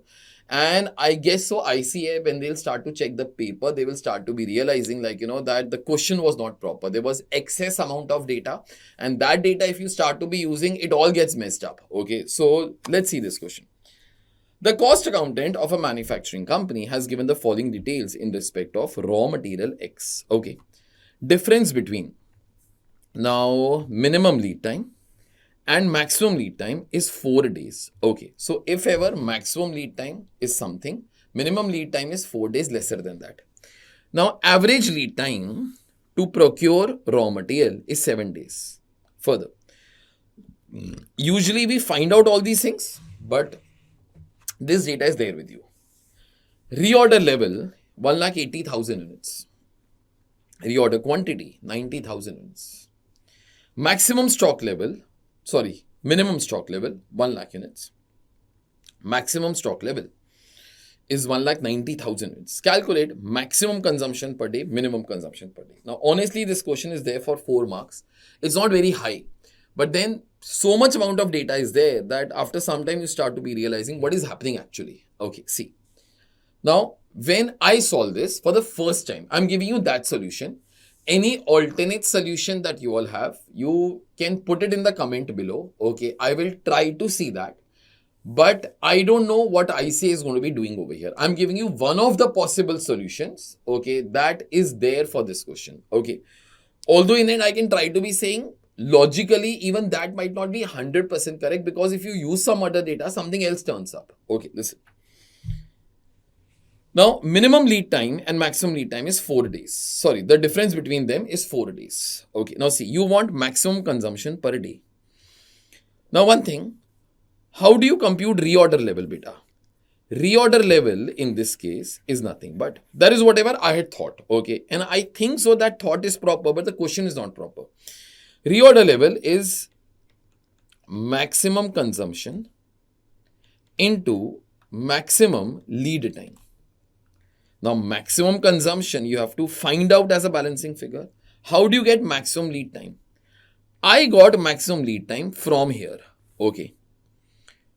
Now see, average lead time is how much? 7 days. Now, if nothing else is given to you, you can always be thinking this. If nothing else is given, okay, that average will be in center of maximum and minimum lead time. Okay, so therefore, average is 7 days. The difference between minimum and maximum is 4 days. 4 divided by 2. So therefore, it'll come to 2. So 7 days plus 2 days will give you maximum lead time. And 7 days minus 2 days will be giving you all minimum lead time. That is where I started with. Okay. Average lead time is 7 days. Maximum lead time in days will be 7 plus 2. Okay. This 2 comes how, beta? This 2 is nothing but difference of 4 divided by 2 because 4 has to be spread equally both the sides. In case you all don't understand, okay, then simple it is. This difference over here between minimum and maximum, okay, is going to be 4 days, okay. Average, if nothing is told, can be coming in center. Although we all have done questions whereby I've explained why average might not always be in center, okay. I've explained in so many questions and in so many questions it was not. But then if it is not, it should be given to me, okay. Now, this and this have to be equal. So therefore, 2 days, 2 days. This is 7 days. So therefore, this will be 5, this will be 9.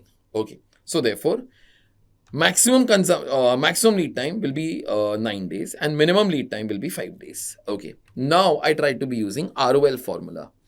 1,80,000 is equal to maximum consumption into maximum lead time. Maximum lead time is 9 days. So therefore, maximum consumption will be 20,000 units per day.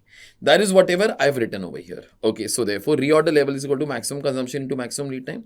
1,80,000 is equal to maximum consumption into maximum lead time. So maximum consumption, obviously per day, okay, in this case will be 20,000 units. So therefore, that should be your first answer. Okay, this is first one. Second one. Now, reorder quantity is given to you. Reorder quantity comes in the formula of maximum stock level. So this was the next thing that I had thought, okay, that we will try to do maximum stock level. Okay. How do you compute maximum stock level, beta? Maximum stock level, one sec. I'm erasing off this part. Maximum stock level means maximum possible stock level. How do you arrive at maximum possible stock level? If you order at ROL, what can happen that you will get maximum stock? You will get maximum stock when your consumption is least, minimum consumption. And when supplier comes fastest. So therefore, into minimum lead time. And obviously on that day, you will get the quantity that you had ordered to the supplier. That is nothing but ROQ or EOQ. Okay. Try to be using this data and get this figure as a balancing figure. That is where my answer also ends. See. In this case, no, maximum possible stock level is equal to ROL minus minimum consumption into minimum lead time plus ROQ. So 1,90,000 is the maximum stock level. That data is over here right now. Okay. Then ROL was there in the question. Okay, ROL 1,80,000 was there in the question. Okay. Minus minimum consumption into minimum lead time. Minimum consumption I don't know, but then minimum lead time I know beta. It's 5 days. Plus ROQ. ROQ is a quantity that you ordered. So therefore, quantity that you order, ROQ is nothing but 90,000 units. Okay. So in case you will be solving this thing, then it becomes something like this. Transfer this to the other side. So therefore, it will become minimum consumption into 5 days. Okay. Transfer 1,90,000 to this side. So 1,80,000 plus 90, 2,70,000 minus 1,90,000. So therefore, it will be coming to 80,000. So 80,000 divided by 5, minimum consumption per day will be 16,000 units. I think so. Many people must have done like this. As per me, this is okay. But if I think deeply, this might not be the only correct solution. Because there is some other data that we did not use over here. And that was nothing but this answer. Minimum stock level. And if you use this, no, okay. Then something else only turns up. See, maximum consumption we got as a balancing figure. Okay. So maximum consumption per day was 20,000 units. Okay. Minimum consumption per day, 16,000 units. So average consumption should be coming somewhere in this range only, 16,000 to 20,000, somewhere. Okay. Now, somebody can be saying, sir, it should be coming in center. It is not necessary. Those students who have been there with me, the lectures are there on YouTube also, you all can be watching. In material costing chapter, I have taught this thing. How is average calculated? It is not maximum plus minimum upon 2. Okay, it can be to anything in that particular range. You can refer that video if you all want. Okay. There's a separate playlist for every chapter on YouTube. Complete lectures, which cover everything of module, all the probable questions in future, everything. Tests at the end of every chapter. Please use that or spread it to your friends. So therefore, they are not paying for costing lectures, please. Okay, see. Now, if you start to be using that minimum stock level wala thing, okay, though minimum stock level is minimum desirable stock level, there is nothing but ROL minus average consumption into average lead time, correct? So therefore, 1 lakh is your minimum desirable stock level. That data is given to you over here. Is equal to ROL. ROL is 1,80,000. Okay. Minus average consumption into average lead time. Average lead time was there yaar as such in the problem. Okay. Average lead time was 7 days. If you solve this data further, if you solve this thing further, okay. So then what happens is average consumption, okay, take 1,80,000 to this side. So therefore it will become minus 80,000. That minus and this minus will get cancelled. So therefore, you take 7 now to the other side. So 80,000 divided by 7.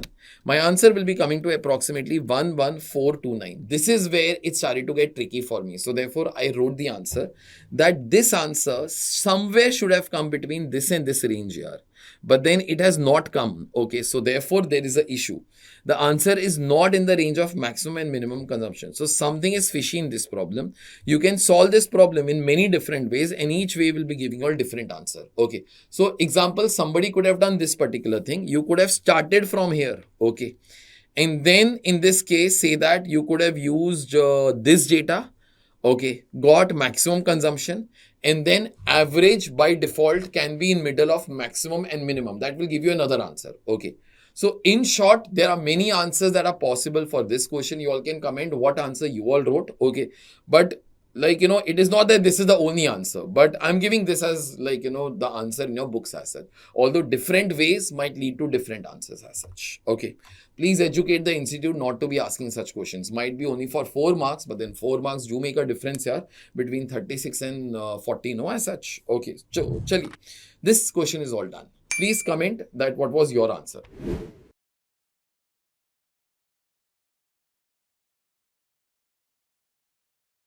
Question number 2A. Now this question is on cost sheet.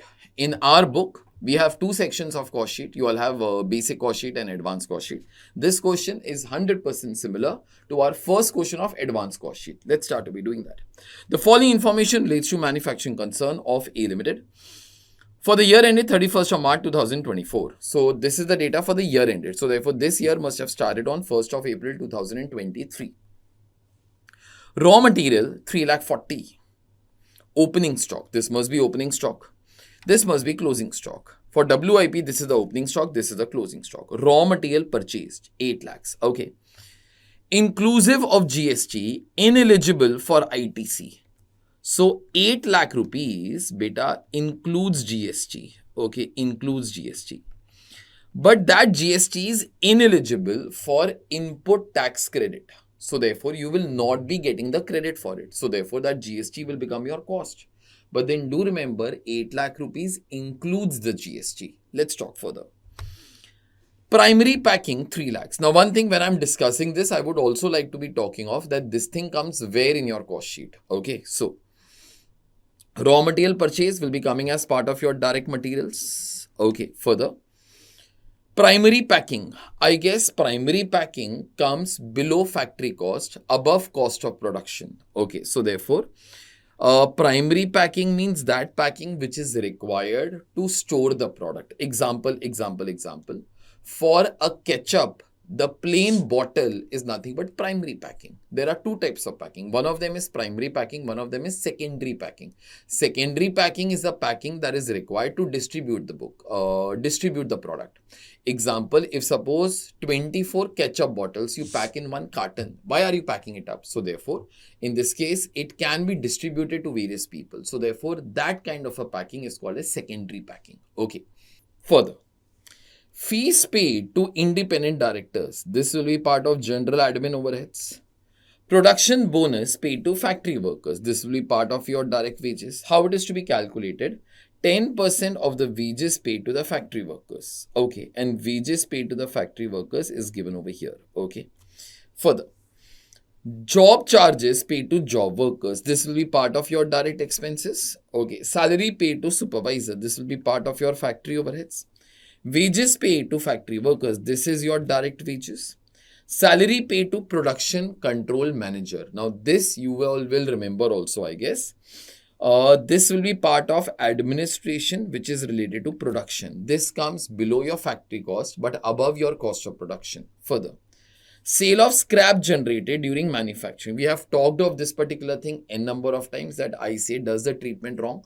But I've told you in exams, you're going to be doing that treatment only. Okay. So therefore, again, this particular thing is, I guess, written below your factory cost. Okay. But above your cost of production. Okay. So therefore, in all these things, I had told this also.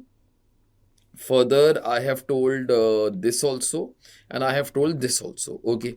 All these particular things come below your factory cost, but above your COP. Selling overheads per unit. This will be part of your S&D. Salary paid to general manager. This is nothing but general administration overheads.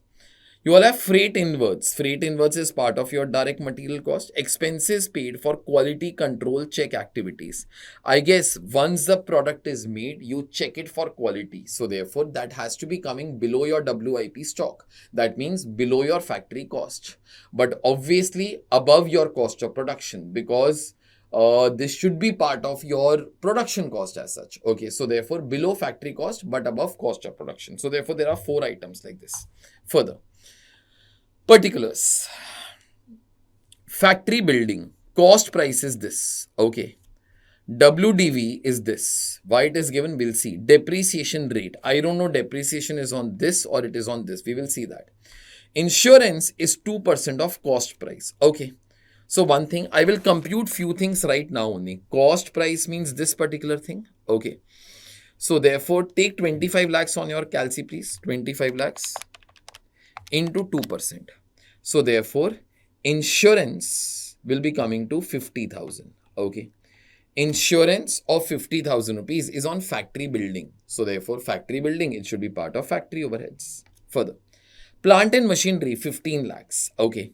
WDV is this much. We'll see. Depreciation, I don't know 15% of what. So I'll wait. 2% of cost price. So 15 lakhs into 2%. So therefore, this figure will be 30,000. It is insurance on plant and machinery. Should be part of factory overheads.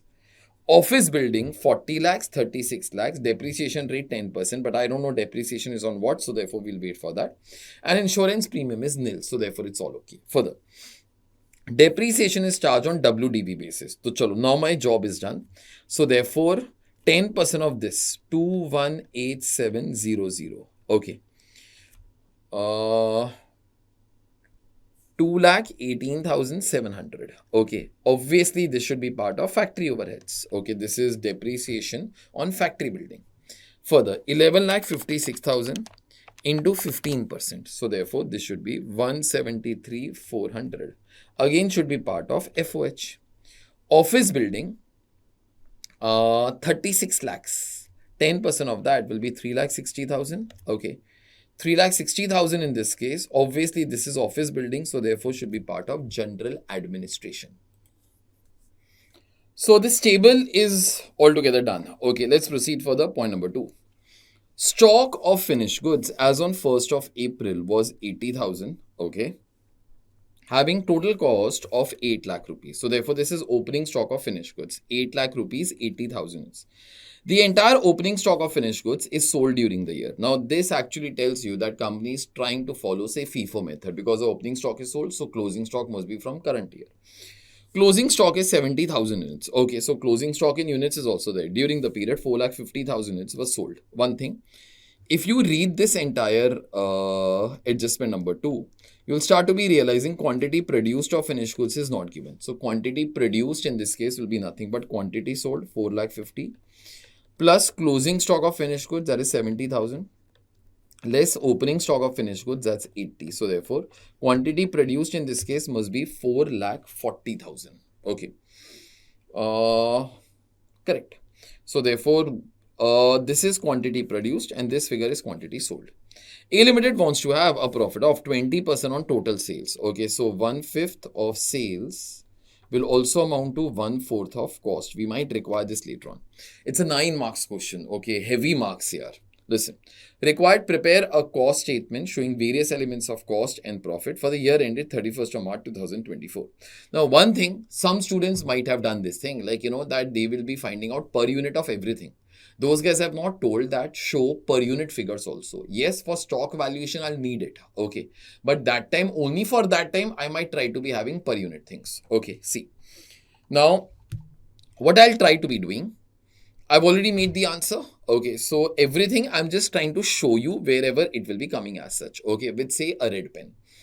So raw materials opening, raw material closing, 3,40,000 and 1,80,000. That'll be coming as part of raw material consumed. So therefore, 3,40,000 and 1,80,000. Okay, that is one thing. Second, in this case, WIP opening and closing. It has its independent place in your cost sheet. So therefore, after gross factory cost, both these things come. 5,50,000, 3,50,000. So therefore, below your gross factory cost, 5,50,000 opening and 3,50,000 closing. Okay, further.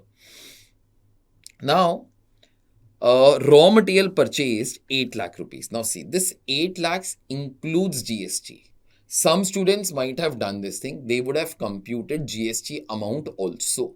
If you all have done nothing so wrong, it is all proper only. Okay. In case you all have done it, then this 8 lakh rupees represents 118%. Okay. You can find out what will be 100, what will be 18. That 18 rupees will be GST. Okay.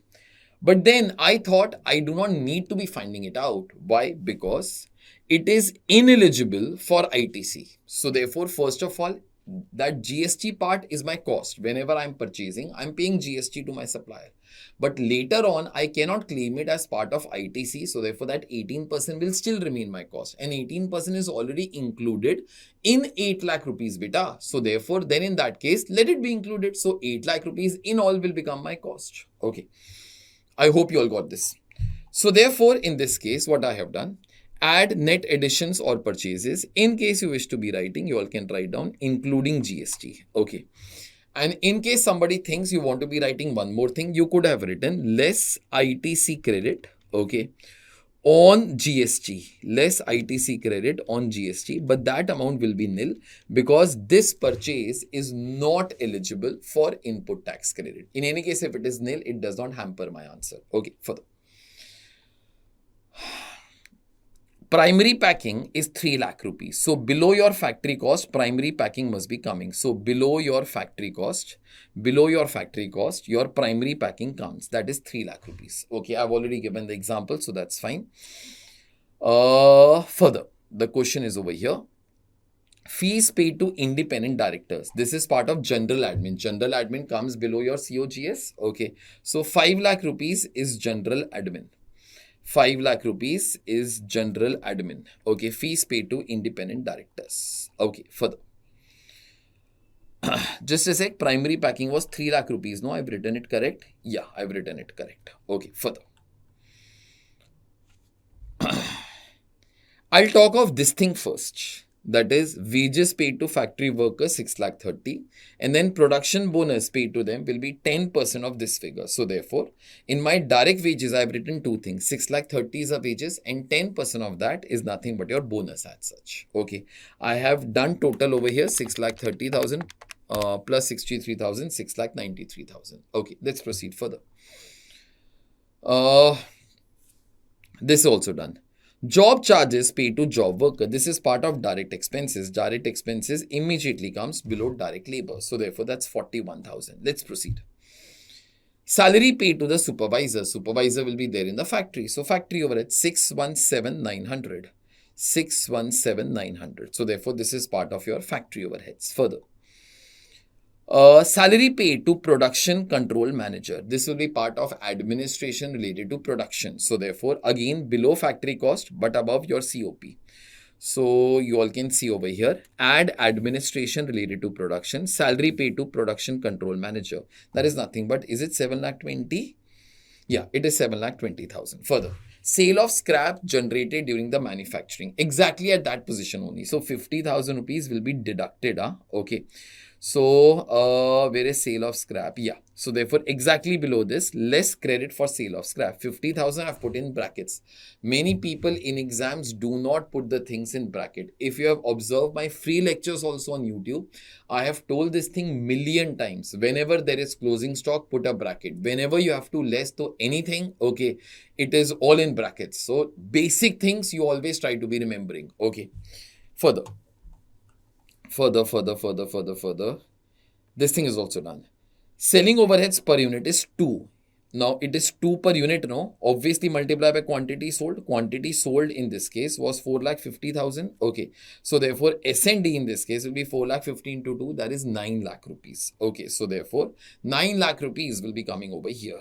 Okay. That is your selling and distribution overheads, 9 lakhs. Further. Salary paid to general manager. Again, part of your general admin only 12 lakh 40,000. So therefore, general admin 12 lakh 40,000. Okay, further. Freight inwards 2% of raw material purchased. Now see, there are two possible answers over here. There are two possible answers. Okay. 2% of raw material purchase. Somebody can be saying, sir, raw material purchase is 8 lakhs. Take 2% of that. I have done that particular thing only. So therefore, 2% of that will be coming to 16,000. 16,000 will be part of your raw material purchase cost. Let's see, I have done that thing or not. So freight on raw material purchase, it is nothing but 2% of raw material purchase. That is 8 lakh rupees. Okay. Why I have done that, I will tell you. Those guys have simply told, take 2% on raw materials purchase, and exact these words, raw material purchased, are over here, beta. Exactly the same words. So therefore, I must be thinking it must be 2% of this. Okay? Although somebody could have also done, no sir, it's a tricky adjustment. Okay. It can be 2% of the purchases, but excluding GST. Why will we be paying in this case, like, the freight on amount of GST? Okay. So in case somebody has done it, then 8 lakhs is 118%. Okay. So therefore convert it to 100 first. So therefore divided by 118%. That comes to 677,966. Okay. If you want, you can take 2% on that also. So 2% of that thing will be coming to 13,560.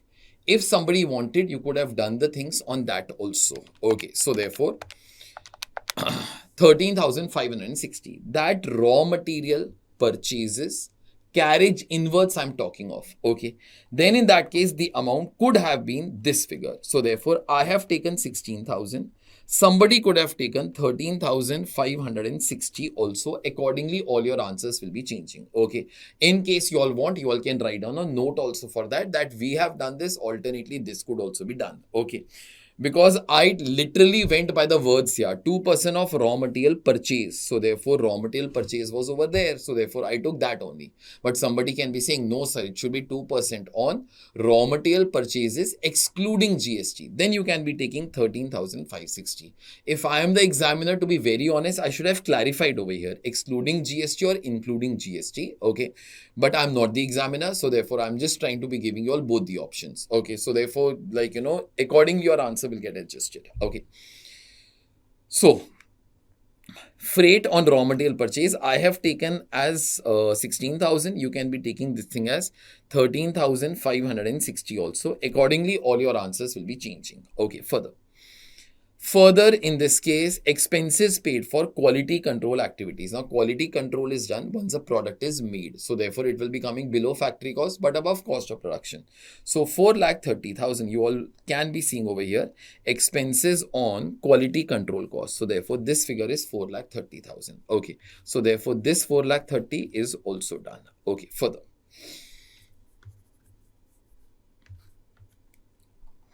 Now, so all your things in the table are done. Okay, now see. Factory building, insurance 50,000, part of factory overheads. So therefore, 50,000 insurance paid for factory building. Okay, and then over here, insurance premium for plant and machinery 30,000. So therefore, insurance for plant and machinery 30,000.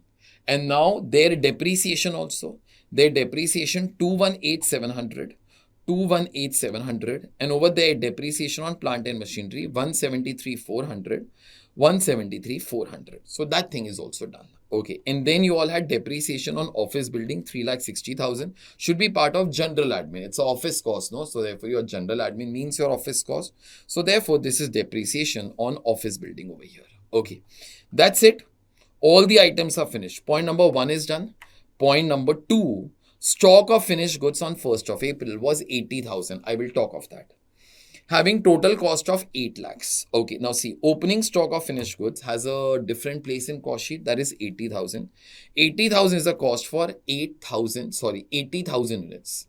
8 lakhs is a cost for 80,000 units. So therefore, per unit cost will be 10 rupees over here. Okay, this will be rupees 10. Okay, further. Less closing stock of finished goods. Okay, closing stock of finished goods, I will need to value. I will wait for that. Okay.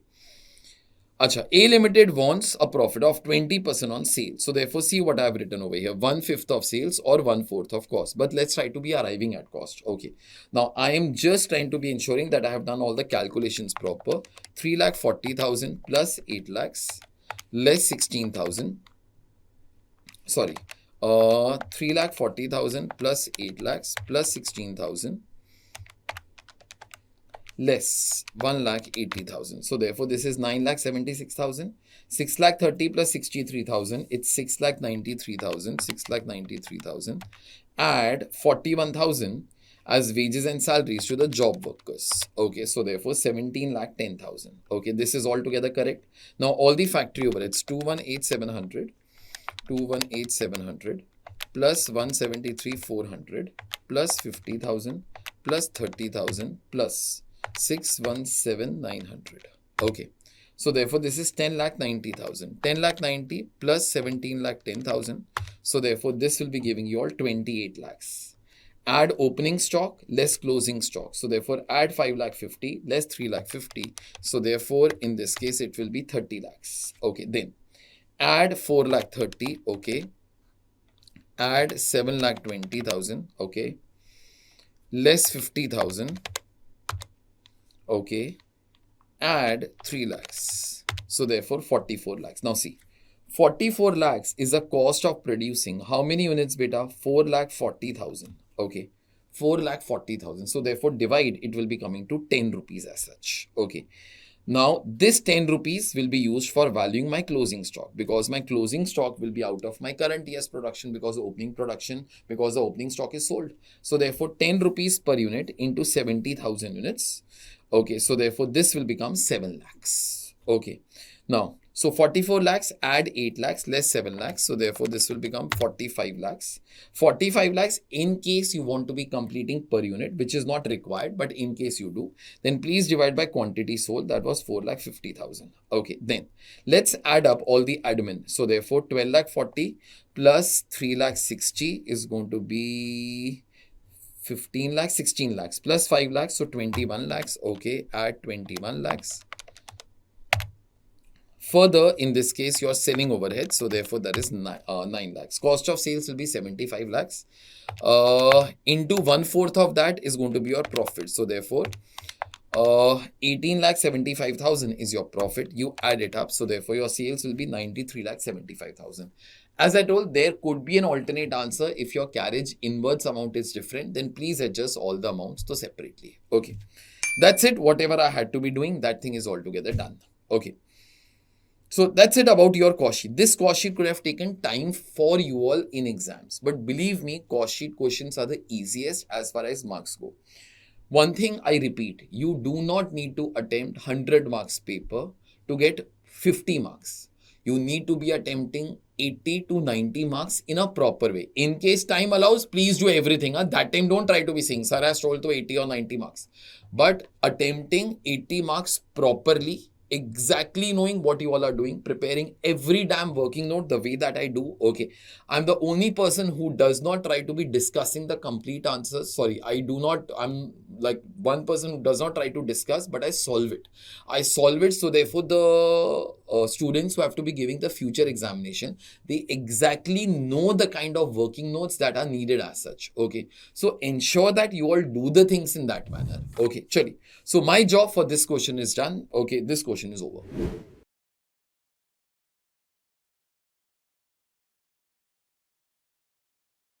Chale guys, so we'll start away with question number 2B. Question number 2B was about labor costing. One of the easiest questions, might be that was almost like question number 1 that we all have done. Okay, in fact, far simpler than that also. Just you have to be computing the wages under Halsey and Rowan plan. That's it. Okay, let's do it. A skilled worker has been assigned a work, I think. The relevant data is given below.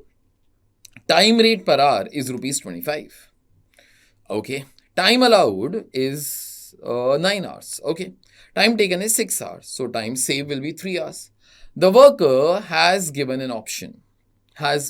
given an option, I think so, to choose either Halsey or Rowan plan. You are required to calculate the earnings under both the plans, whichever is more beneficial to the worker. Okay. So compute the wages under Halsey and Rowan and select whatever is more beneficial to the worker. So I guess so. Whatever is beneficial to the worker more, okay, that is wherever his wages are higher. A 5 marks question. This is a bonus question for you all. Okay, listen.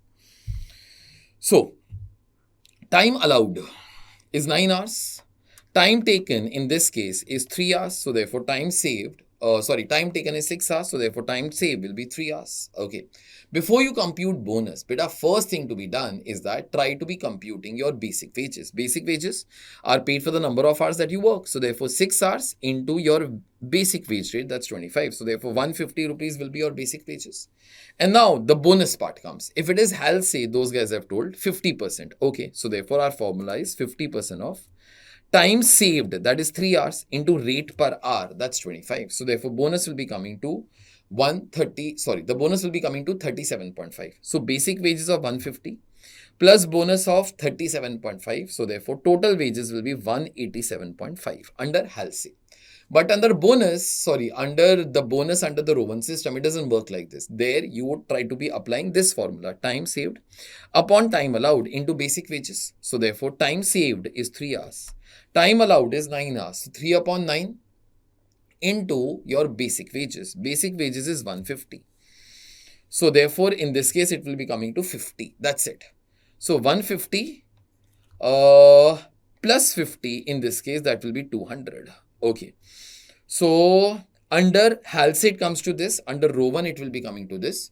So, therefore, I guess so we'll be selecting that option wherever the total wages are higher. Okay, so therefore they are higher under row 1 system. So therefore row 1 is a better system in this case. Means actually the worker will be selecting row 1. So company will have to be paying him rupees 200. Okay. Easiest question among all the questions that you all had was this question. Takes the least amount of time in exams also to be solving. Okay, so this question is done.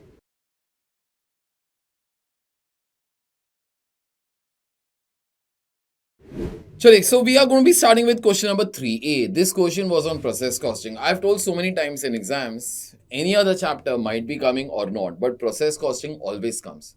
Standard costing always comes. Marginal costing always comes. These are sure short chapters that will be coming. Let's start it off. Question number 3A. Now, good thing about this question, like, from a student's point of view was that there was no statement of equivalent output because there were no WIP stocks. Okay. So, it is almost similar to your question number 1 and 2 that we all had done right in the beginning of the chapters. Okay. Might be the easiest questions of process costing in your book were asked in the examination. There was just one small catch that some kids could have got wrong. Okay. Let's do question number 3A. A chemical compound manufactured through two processes, namely process X and Y. Okay. So there are two processes X and Y. Process Y is dependent upon the output generated by X. Okay. And the semi-finished chemical compound received from process X shall be mixed up with the further materials in process Y. Now this line is important. So what happens is that process X will make something. Okay. That X will be going to Y. Now Y will be taking that output from X and will mix it with other things, with other further material in process Y. So for process Y, there will be two materials. One that will be coming from process X. The other one that will be introduced in this case in process Y only. Remember that. The details of the cost and other particulars for each process are given below. Okay. Process X, process Y. Direct material 1000 kgs at the rate of 50 per kg. 700 kgs at the rate of 90 per kg. Direct labor 35,000, 25,000. Plant process time 200 hours at the rate of 60 per hour.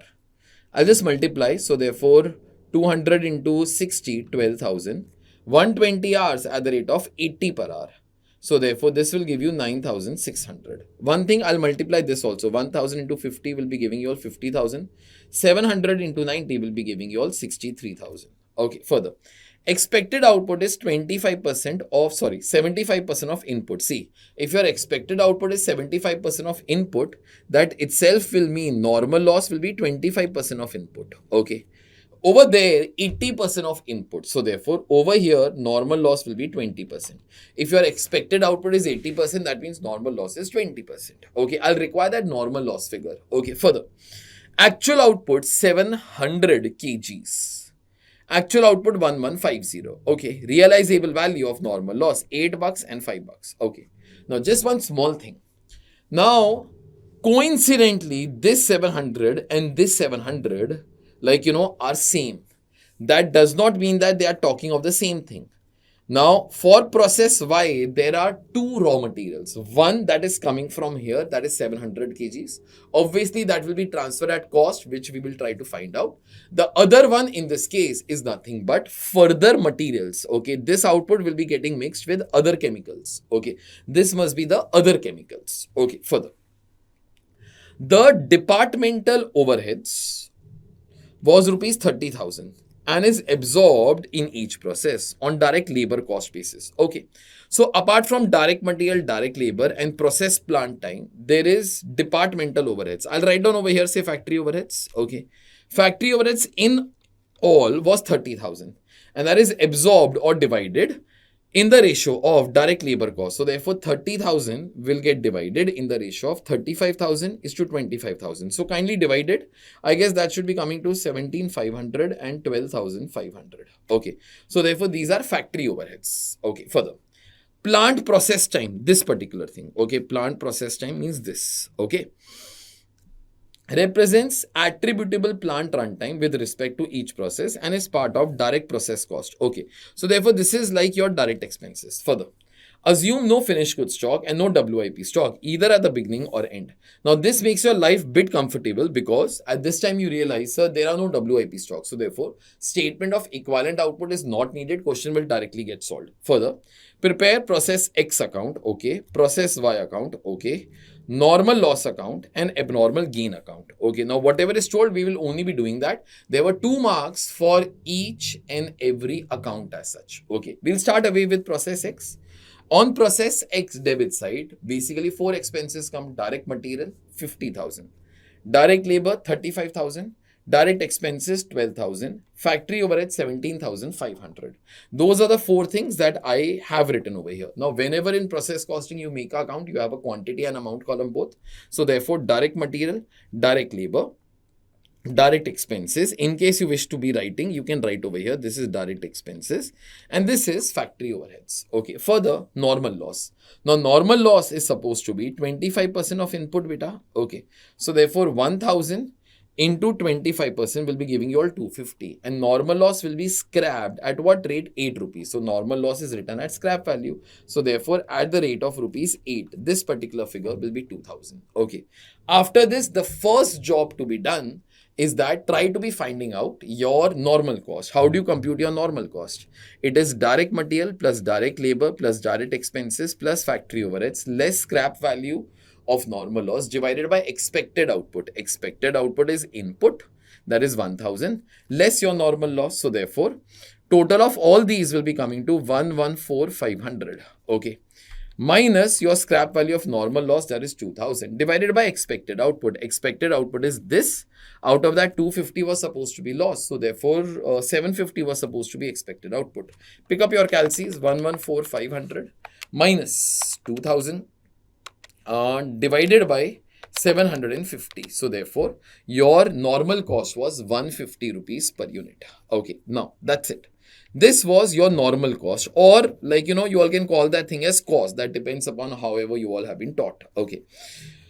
So now see, process X transfers how many units to process Y are 700. So therefore, process X will transfer 700 units to process Y. So 700 into 150 will be giving you all 1,05,000. Okay. Further, abnormal loss. Okay. Obviously, if you all try to be seeing, balancing figure is coming on the credit side. In any case, that much amount of sense we all have. Out of 1,000, your normal loss was 250. So expected output was 750.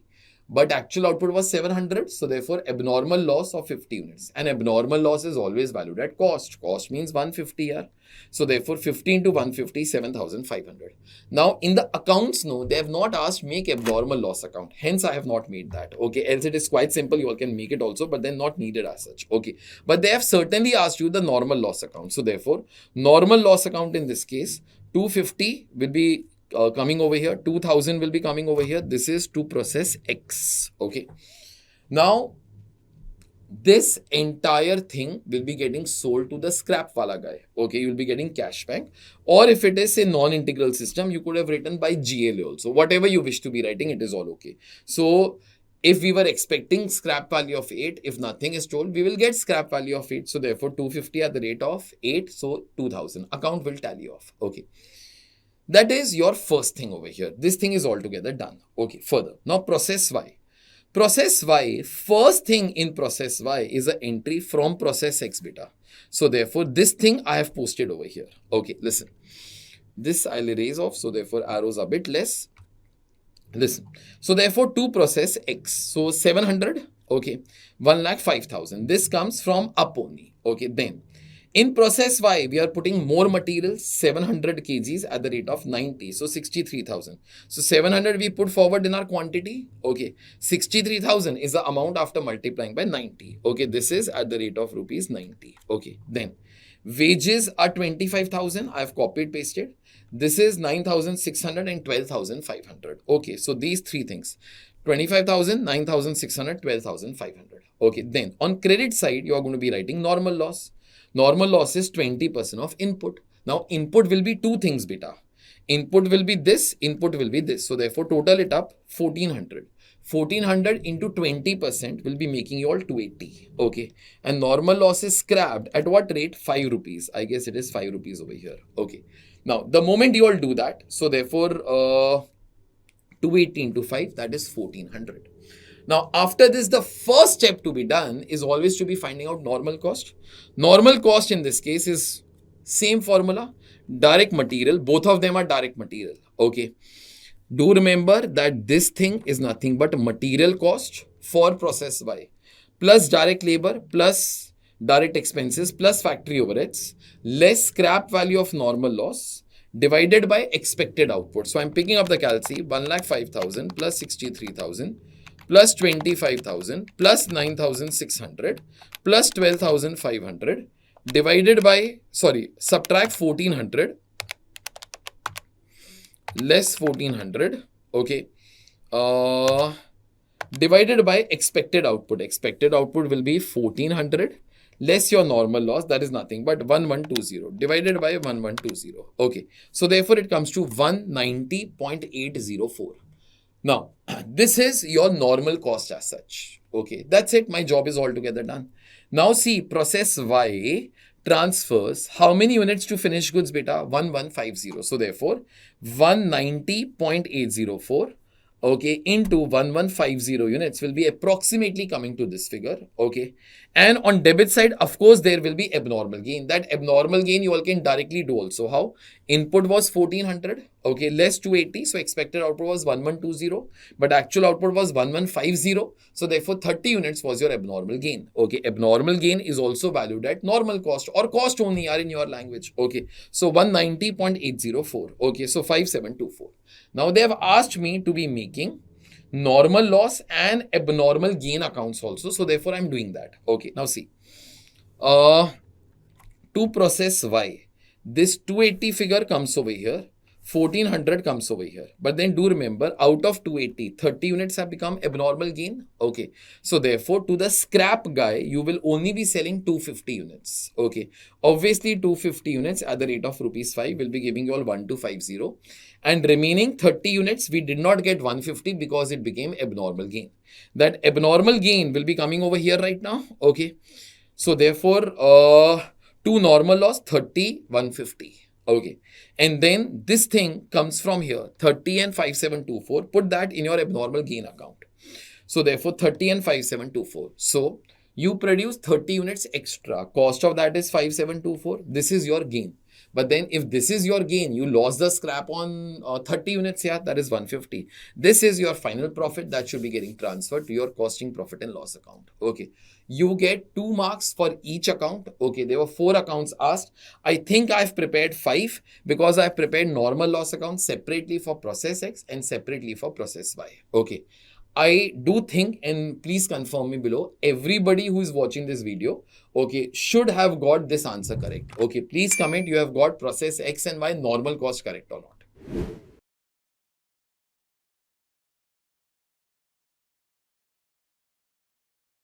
Chale guys, so question number 3B. Easy question on marginal costing. Some data is given to you. You use that data to find out some balancing figure.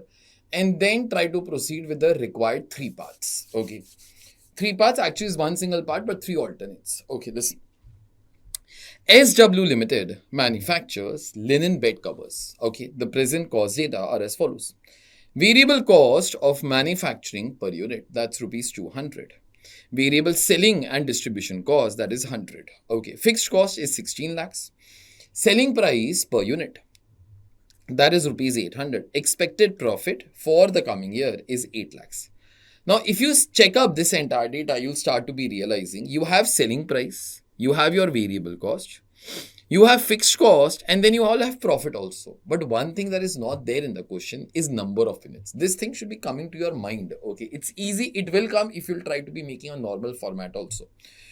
Okay, now before I'll continue, in this question, you find out, okay, number of units first in examination and then try to be proceeding. For the timing, I'm reading the rest part of the question. The management could sense a stage of stagnation or deterioration in the future sales with new entrant RK Enterprises. So a new competitor is coming called as RK Enterprises. Okay, we are SW.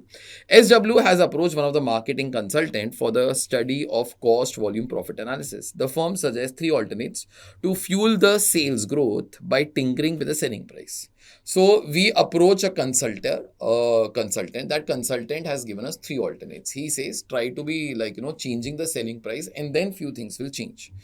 Alternate one, reduce the selling price by 10%. Okay. Projected increase in sales from the sales level that would generate 8 lakh rupees of profit will be 15%. See, this alternate is from some number of units. Okay, some number of units.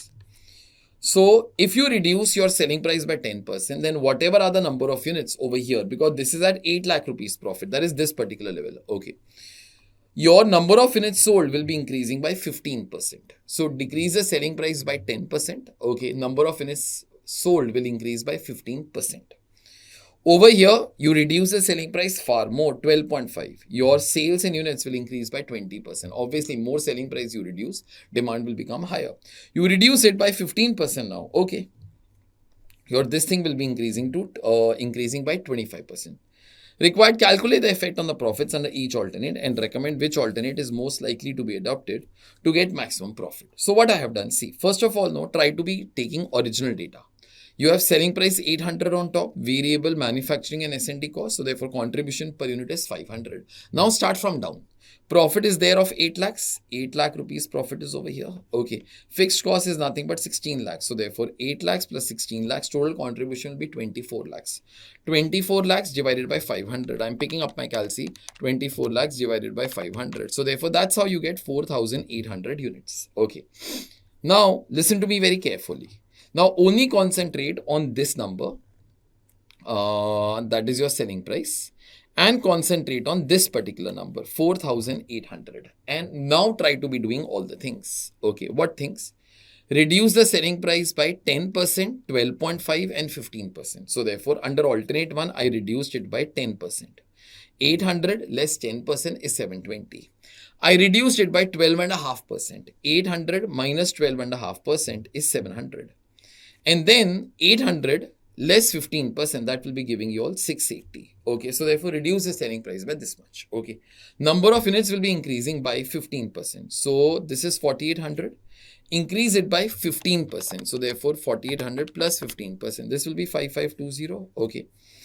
Further, in this case, 4,800 plus 20%. This will be giving you all 5,760. And lastly, in this case, 4,800 plus 25%. So therefore plus 25% will be giving you all 6,000. Okay. That's it. Now, selling price changed. So number of units changed. My three assumptions of this entire chapter. First, selling price remains constant. And if it changes, some told you. Second, variable cost per unit will remain constant. But our variable cost will remain same only. So therefore 200 and 100 everywhere. Okay. And then fixed cost remains constant. Okay, so fixed cost in this case was 16 lakhs. It will be remaining 16 lakhs only. That's it. Now, in this case, try to be calculating the profits under all the three alternates. Okay, so therefore, just checking up the answers. 720 minus 300, 420. So 420 into 5520 will be giving you all 420 into 5520. So that will be giving you all this answer. Okay, less 16 lakhs. So therefore, less 16 lakhs will be giving you all this much amount of profit. Okay, this is the first answer. Second one, 400 into 5760 less 16 lakhs. So therefore, it will be 7,04,000. Lastly, in this case, 380 is your contribution per unit into 6,000. So therefore 22 lakh 80 less 16 lakh, this will be giving you all 6 lakh 80. So I guess alternate one seems to be the best one. Okay. Now, some people in this case might start to be writing this, which is not wrong. Okay. Those guys can be saying, sir, current situation is only the best one, sir. You are getting 8 lakh rupees of profit. Okay. You can be writing that I've selected the best option among the alternate three. Okay. But if you want, you can be writing one more line, although original option only gives you highest 8 lakh rupees of profit. Okay, so therefore that could also be written. In fact, that should be written also. Okay, that's it about this question. This question was there for 6 marks. Honestly, does not take much amount of time in case you all understand the question the first time. Okay, so that's it for this question.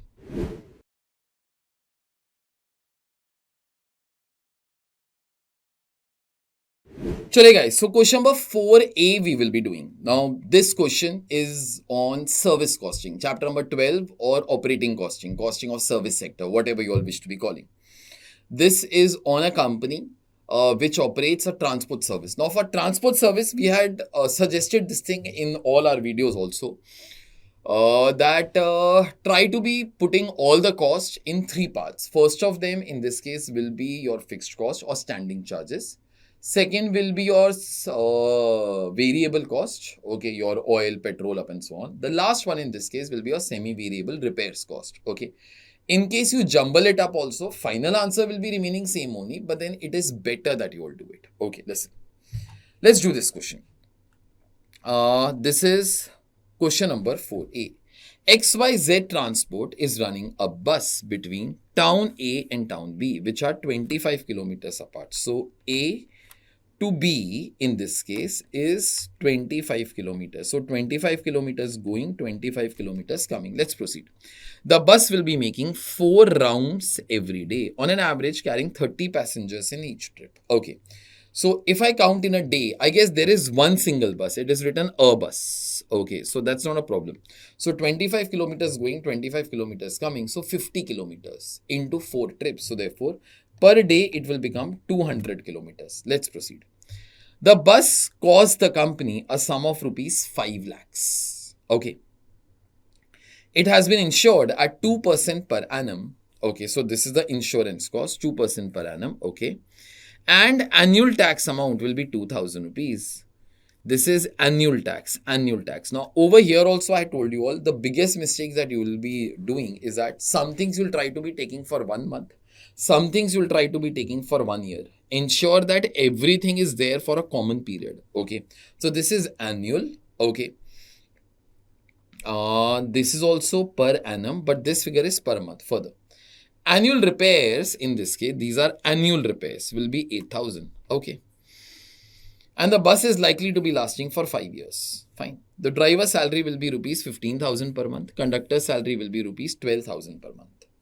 In addition to 10% of takings as commission to be shared by driver and conductor equally. So I guess this salary will be fixed cost, but there will be 10% commission also. 10% of takings. Takings means revenue. Okay, so therefore, this will be 10% of takings. Okay, so I guess this commission cost will become variable cost further.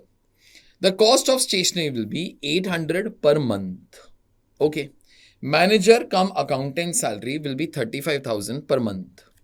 Oil, petrol and oil will be costing 1000 rupees per 100 kilometers. Okay, so 1000 rupees is the cost for 100 kilometers. For 1 kilometer, it will become rupees 10. Okay. This 10 I will be using at a later on stage, or you can try to keep the statement like that also. Assuming 15% profit on takings. Now, this takings is not net takings. Okay. If it was net takings, like it was there in one of our questions, at that time, net takings will mean your revenue, that is takings, minus commission. Over here, it is on takings only. Further. Depreciation will be charged on SLM basis. Okay. You are required to calculate the bus fare to be charged per passenger kilometer. The bus will run on an average for 25 days in a month. Okay. So 200 kilometers per day, no?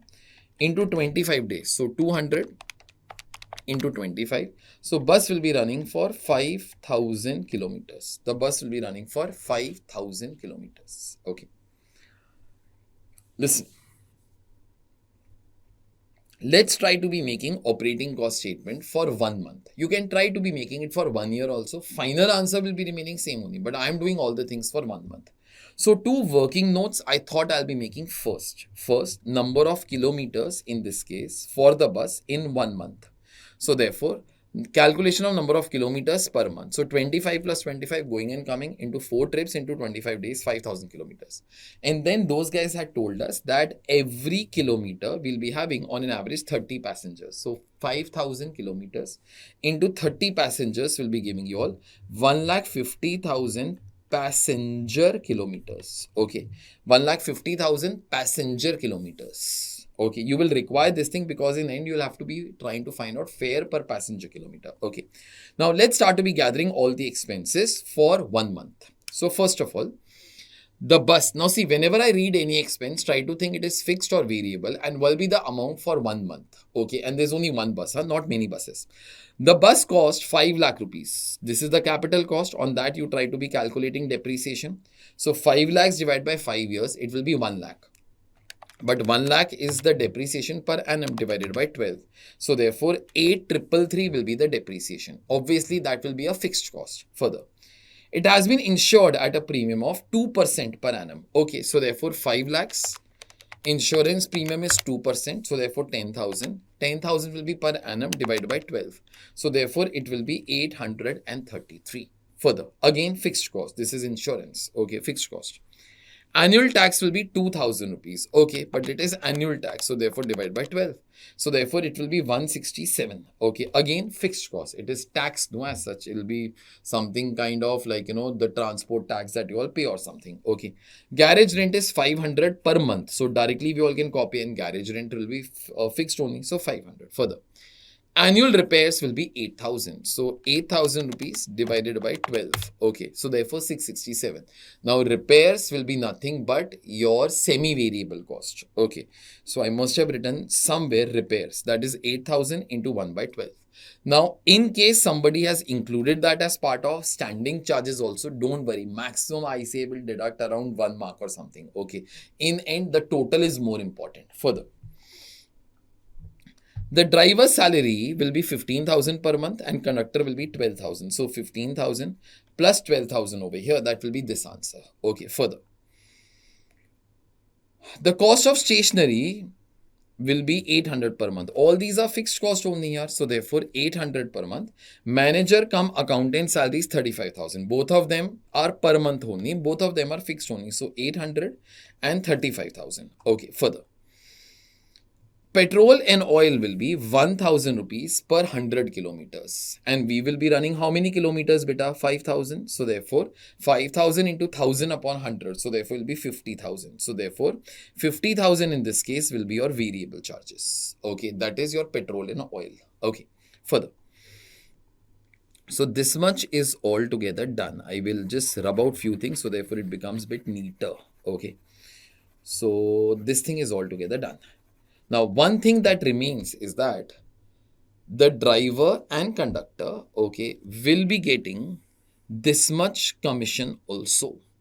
10% of the takings as commission. And that 10% can be shared with them to equally. Okay, so either you can be taking 10% as total or 5% each. In any case, that will be coming to 10%. This thing is pending. I cannot calculate this amount because I do not have takings. Okay. And then further, in this case, assuming 15% on total takings. Assuming 15% on total takings. Okay. Total takings in this case is, again, I cannot be computing because I do not have takings. See. So what remains is this cost and this profit. And this cost is 10% of takings, whereas this profit is 15% of takings. So what I have done, let takings be X. Okay, so therefore see my working note 3. Calculation of total revenue. You can start to be calling total revenue as total takings also. I'm all okay with that. Okay. So calculation of the total takings in this case per month. Okay, see. Total takings in this case, let it be X. So therefore this is X. Okay. How will you compute your total revenue? It will be cost plus profit. Okay, so therefore cost plus profit, and cost also I have divided into 2 parts. One of them is cost excluding commission, that I have almost calculated, plus commission. Now see, profit is 15% of revenue, commission is 10% of revenue, equally can be divided into 0.05 and 0.05 also, but that's fine. Okay. Now let's start to be computing all the costs. Okay, whichever cost I've calculated till now, wherever I've put a tick, those are all the costs now. So 8,333 plus 833 plus 167 plus 500 plus 15,000 plus 12,000 plus 800 plus 35,000. So therefore this is 72,633. Okay. So this is one answer. Plus 667. That is 73,300 plus 50,000.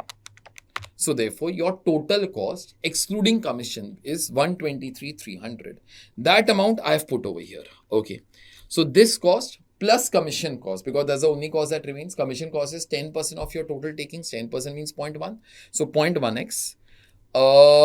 Plus profit, that is 15% of taking, means 0.15x is equal to x. So therefore, you calculate this thing, 123,300 plus 0.25x plus 0.25x is equal to x. This will go over here, it will become 0.75. So therefore, divide by 0.75.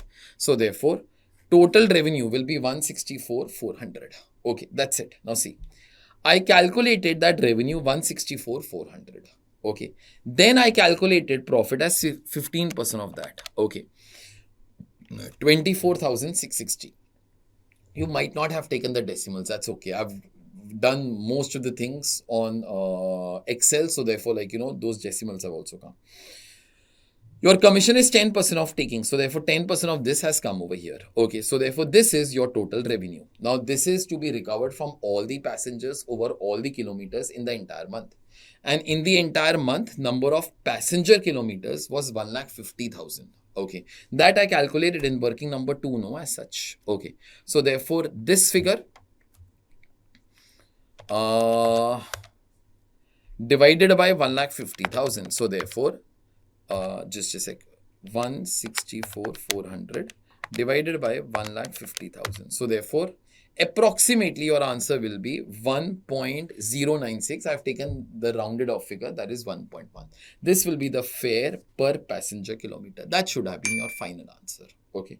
That's it for this question. You might have done many questions like this. In fact, when we started away with chapter number 12, all the videos you all can see on YouTube also are first around, after first 3 or 4 to basic questions, we had all the questions on transport sector only, and there were so many questions like this here. Okay, chalo. So this question is done in any case.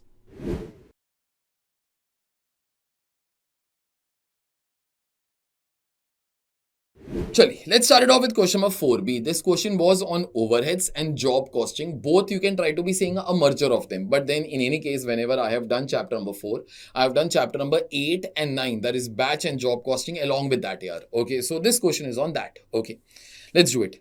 LMN Foods is a manufacturer of organic snacks. For the year ending 2023, the company compiled the following financial data. So this is the data of this entire company for the year 2023. Opening inventory of raw materials, okay. Closing inventory of raw material purchases. Okay. So, this plus this minus this will be giving you all raw material consumed. Okay, I'll repeat because I think I told something wrong. This plus this minus this will be giving you all raw material consumed. So 2 lakhs plus 12 lakh, 14 lakhs, 11 lakh 50,000. Okay, this is raw material consumed. Labor cost is 5 lakhs. Okay, production overheads is 2 lakh 50. Marketing and distribution overheads is 1 lakh 52,000. Fine. In 2024, LMN Foods accepts a request for bulk supply of their best-selling snacks. The estimated cost for fulfilling this order is, okay. So now this is the data for 2024. Those guys are saying that we got a big order, okay, bulk order for supplying our best products, okay. The estimated cost for this order will be, so estimated raw material cost is 3 lakh rupees, okay. This is the labor cost. Sorry, this is the raw material cost for this order, okay. Not for the entire year of 2024. No, only for this order, okay. That is wherever we have to supply in bulk. Estimated labor cost 1,50,000, okay. Packaging cost, that is 49,400. Fine. LMN Foods allocates production overheads on the basis of direct labor cost. I am underlining this. I will need this properly. And marketing cost. and distribution expenses as a percentage of total production cost. Further, based on previous year's data. So therefore, there are two kind of rates that we find out. Production overheads is based upon direct labor cost. Remember this. Marketing cost, see, production overheads is based upon, I'll write down over here, labor cost. Okay, labor cost. And marketing and distribution expenses as a percentage of total production cost. So therefore, this is percentage of production cost, not prime cost, production cost. Okay, please. Production cost means factory cost. I'll write down FC, that'll be far better here. So percentage of factory cost, but based upon last year's data. Okay. See, instead of BOH upon BLA, these guys are taking last year's actual data. What really does it matter for us? Calculate the overhead recovery rates for 2023 based upon actual costs. Okay. Second, prepare comprehensive cost statement for the bulk order. Okay. So prepare the statement cost sheet for this bulk order and determine the amount of sales required to achieve a profit of 20% of final sales amount. Okay, so you want a profit of 20% on final sales amount. Okay, listen. Should not be that difficult a question. Why? See, first of all, what I'm trying to be doing, preparing an actual cost sheet for 2023. Okay, actual cost sheet. For some reason that you will come to know in 30 seconds time. And if you all have given this exam, you should have done exactly this thing only. Raw material plus direct labor will be giving you all prime cost.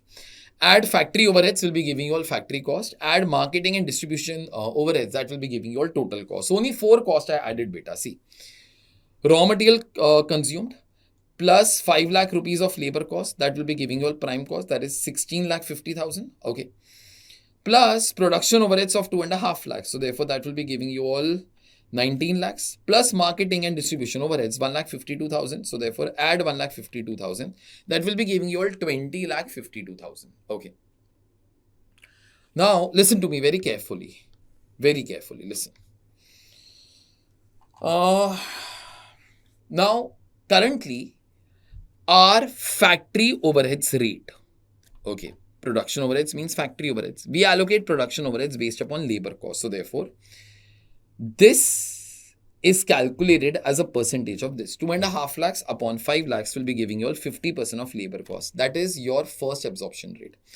And marketing and distribution cost is allocated as a percentage of total production cost. Okay, so therefore, 1,52,000 is going to be a percentage of factory cost. So 1,52,000 divided by 19 lakhs is equal to 8% of factory cost. Now see, you should always remember that overheads are there for the entire company, but then it is charged to every job, every unit, every product based upon absorption costing. For absorption costing, you require absorption rates. So therefore, we have two absorption rates, 50% of labor cost and 8% of factory cost. Now let's start to be making job sheet.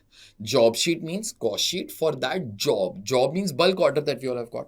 Now see, these are the estimated expenses for this job that we all have got. So ultimately in part 2, part 1 is all over. We have got your two absorption rates. Okay, now for part 2, make a comprehensive cost statement for the bulk order. Okay, so therefore for this bulk order, you require this much amount of material, this much amount of labor. So therefore, I started to make the cost sheet for this 3 lakhs. Okay, and then 1,50,000. So therefore, it will be 4,50,000. Whenever you will charge your factory overheads, it will be 50% of labor cost. So therefore, 1,50,000 into 50%, that is 75,000 rupees. Okay. So therefore, your factory cost will be 5,25,000. This will be your factory cost. Okay. Now, this is your factory cost, 5,25,000. And then add up your marketing and distribution overheads. That is 8% of factory cost. So 5,25,000. 5,25,000 into 8%. So therefore, this will be 42,000. But please do remember, many people could have done this error. So raw material cost is there, labor cost is there. For this job, there is one other cost, that is 49,400. Beta, this 49,400 is packaging and transportation cost. Obviously, this must be apart from this 8% here for sure. Okay. So therefore, apart from 42,000, there must be one other cost, 49,400. 49,400 must be a separate cost because if it is given to you. Might be one other small reason, but this I'm just mentioning. This figure cannot be part of this because this figure is more than this. Okay, it's common sense. Okay, but then in any case, if it was small, no. Okay, the reason that this figure is given to you separately because it must not be part of this year. Okay, so therefore this I add up separately. Okay, packaging and transportation. Once I do that, this will be giving you all total cost. Total cost is, I'll compute it once, 5,25,000 plus 42,000.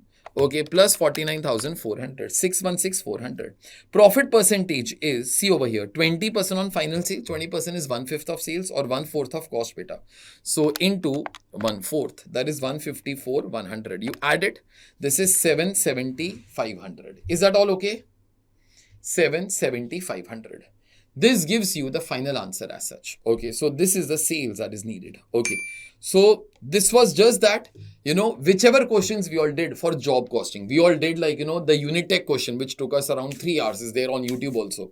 So which took around 3 hours, whereby everything of the things was there, like, that is required.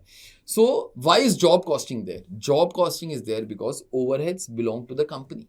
But part of that had to be charged to every job. For that, absorption rates are required. You compute the absorption rates from the last year's data, apply that to this particular job, and that is how you should be arriving at the answer. This question was for how many marks? 2 marks plus 4 marks. 6 marks, again a bonus. As I said in the beginning, this paper was very easy. Even if you would have done your basic studies, you should have got good marks over here. Okay, and I hope that everybody who is watching this will be getting good marks. You all can tell me at the end of each and every question, whether you have got this question correct or not. Please do that. Okay, that will add to your confidence that you had got this correct also. Okay, chale, this question is done.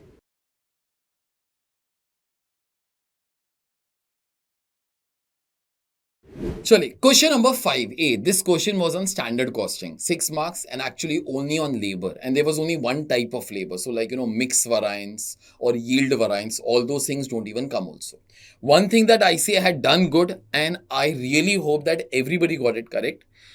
Instead of giving labor efficiency variance, they gave labor efficiency ratios. We have done ratios also, to be honest. Okay, so let's start it off. The following information has been provided by the company. Number of units produced and sold, 7,000. Now one thing, labor variances are always dependent upon output. We always make revised standard for actual output. Actual output was 7,000 units. Remember this, I will need this. Okay, further. Standard rate per hour is rupees 9. Okay. Actual hours worked is 17,820. These are actual hours worked. Labor efficiency is 106.8%. Now, one thing, I've told this thing ample number of times. If I tell you workers' efficiency is 106.8, tell me one thing, are they efficient? Are they inefficient? Or we don't know? I think they are efficient because it is more than 100%. So only for those people who know the formulas, okay, only for those people who know the formulas and who want to be doing all the things by logic, I'm telling you all this thing. If efficiency ratio is more than 100%, that means workers are efficient. Okay, tell me one thing, if they are efficient, they would have completed the job faster or slower? Faster, sir. Okay, so therefore they would have completed the job faster. So actual hours worked are 17,820. This is faster hours, means standard hours must be higher, no? Standard hours must be higher, of course, because they have completed the job faster. So actual hours are lower. So therefore standard hours must be higher. So therefore standard hours will be how much beta? 17,820 into 106.8%. Why into and not divide? Because standard hours must be higher. If you will divide by 106.8%, beta, standard hours will become lower. But we know that standard hours are higher. Okay, if you understand this logic, it is very simple. Else, we all have done efficiency ratio also. You all can use the formula and you will be arriving at the same answer. So therefore, 17,820 into 106.8%. So therefore, standard hours will be 19031.76. Okay, that is this into this will be giving you all standard hours for actual output. See, these are the actual hours worked, but workers are efficient beta. How do I know this? Because efficiency variance is more than 100%. So they would have completed the job faster. So that means they should have taken more time, but they took less time. I want to be finding out how much time they should have taken because actual time is there with me. So therefore, they should have taken more time. So therefore, to arrive at that more time, I'll multiply by this percentage here. So therefore, 19031.6. That is this figure into this figure. Okay. I'm rubbing off this part. So therefore, it'll become a bit neater. Okay. Further. Labor rate variance is given to you 71,280 adverse. If rate variance is adverse, means actual rate was higher, no? You are required to calculate what beta? Actual rate per hour, standard hours for 7,000 units.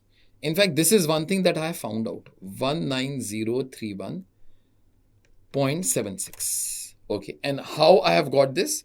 17,820 into 106.8%. I have shown that thing over here. 19031.76 hours. Okay. Further, find out labor efficiency variance. You have ratio, find out variance also. Standard labor cost per unit, and then actual labor cost per unit. Okay, actual labor cost per unit. Fine. Now see. Now, labor variances are always dependent upon output. So, actual output is 7,000. We also make revised standard for 7,000 units. Okay.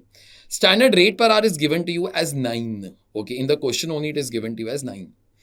Okay. And actual hours worked are given to you 17,820. And we just now calculated, actual hours are given to you as 17,820. Okay. And we just now calculated standard hours also 19031.76 hours. Okay. Now, into I'm doing 9. So therefore, this labor cost will be 171,285.84. Okay. Fine. No problem still now. Whatever I'm calculating, I'm writing. Okay. Although this data, I have not calculated in my answer, but you could have done that. Okay. Now see. First thing is part number 1. Find out actual rate per hour. I will be using this information. Labor rate variance is 17,280. How do you compute labor rate variance, beta? What should have been the rate? What was the rate into actual hours? So standard rate minus actual rate into actual hours. So labor rate variance is standard rate minus actual rate into actual hours. Now labor rate variance is given to you as 71,280. That is one thing that I've written over here. In this case, standard rate is 9. Actual rate, I'm not aware. I have to be finding out that thing as a balancing figure. Into actual hours, that is 17,820. So take this figure over here. 71,280 divided by 17,820. So therefore, it is 4 rupees. So therefore, 4 is equal to, or actually it should be 4 adverse is equal to, that's okay, 9 minus actual rate. And do remember, actual rate should be higher.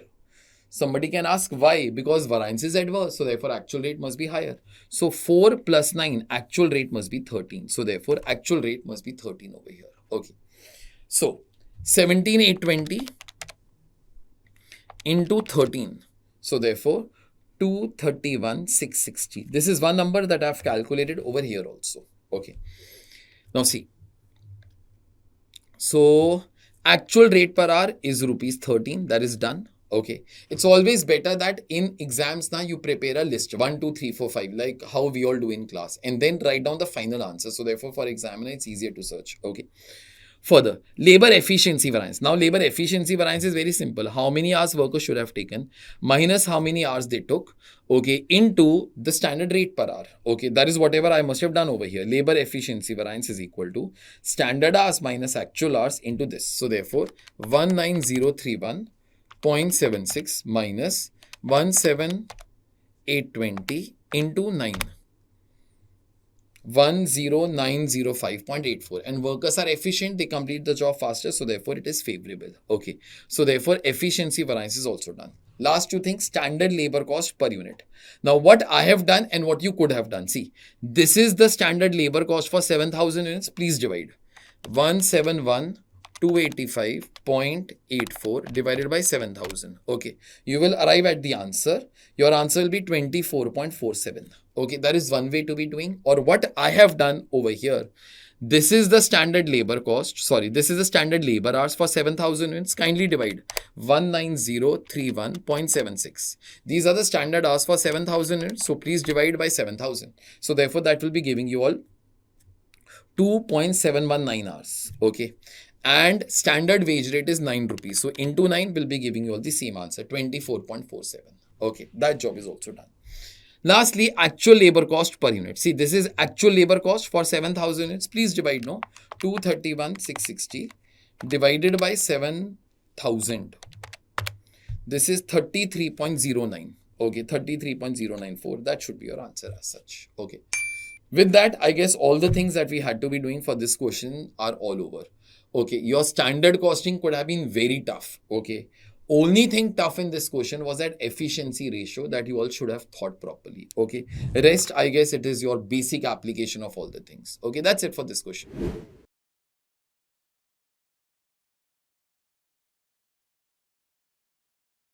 So guys, we'll start away with question number 5b. Journalize the following transactions assuming cost and financial accounts are integrated. So it's a question on integral accounts. It's chapter number 7, cost accounting system.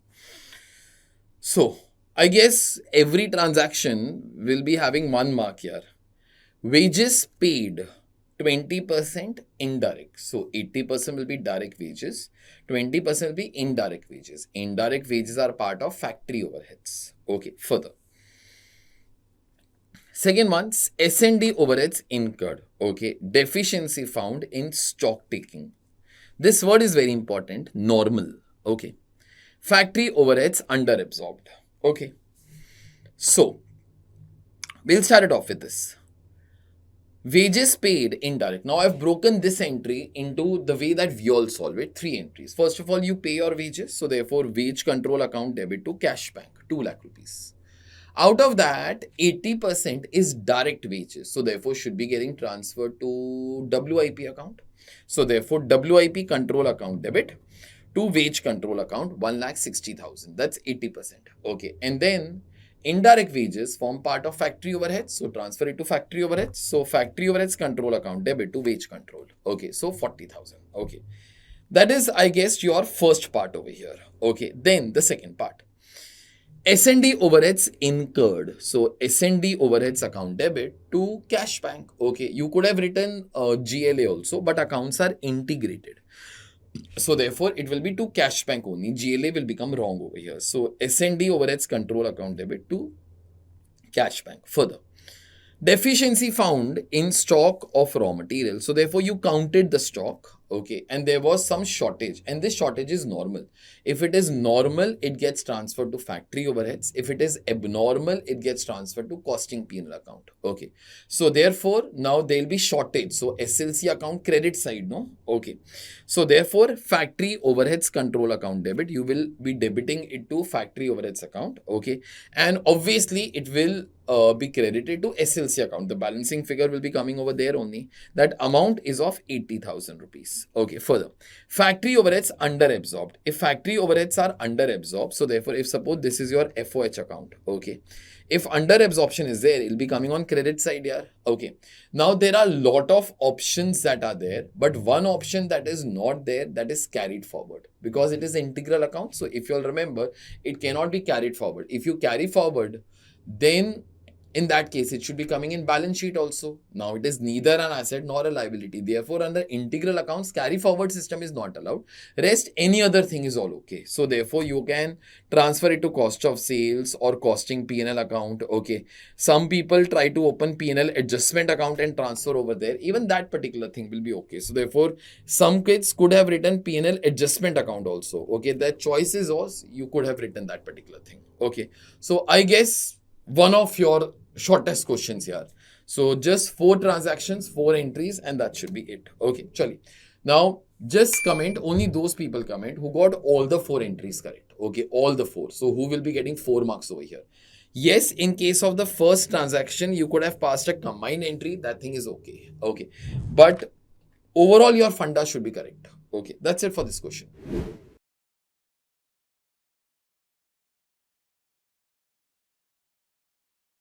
Question number 5C. Now, this was a theory question from chapter number 2.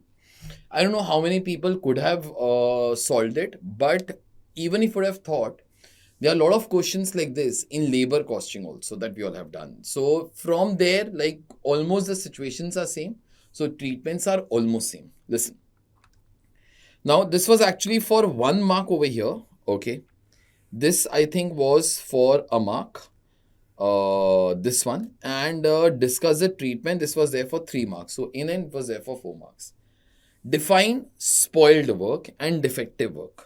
Now, spoiled work is basically all those goods which are damaged during the production and cannot get rectified. So ultimately, they are thrown away to the scrap guy, okay, without any further processing or something, okay.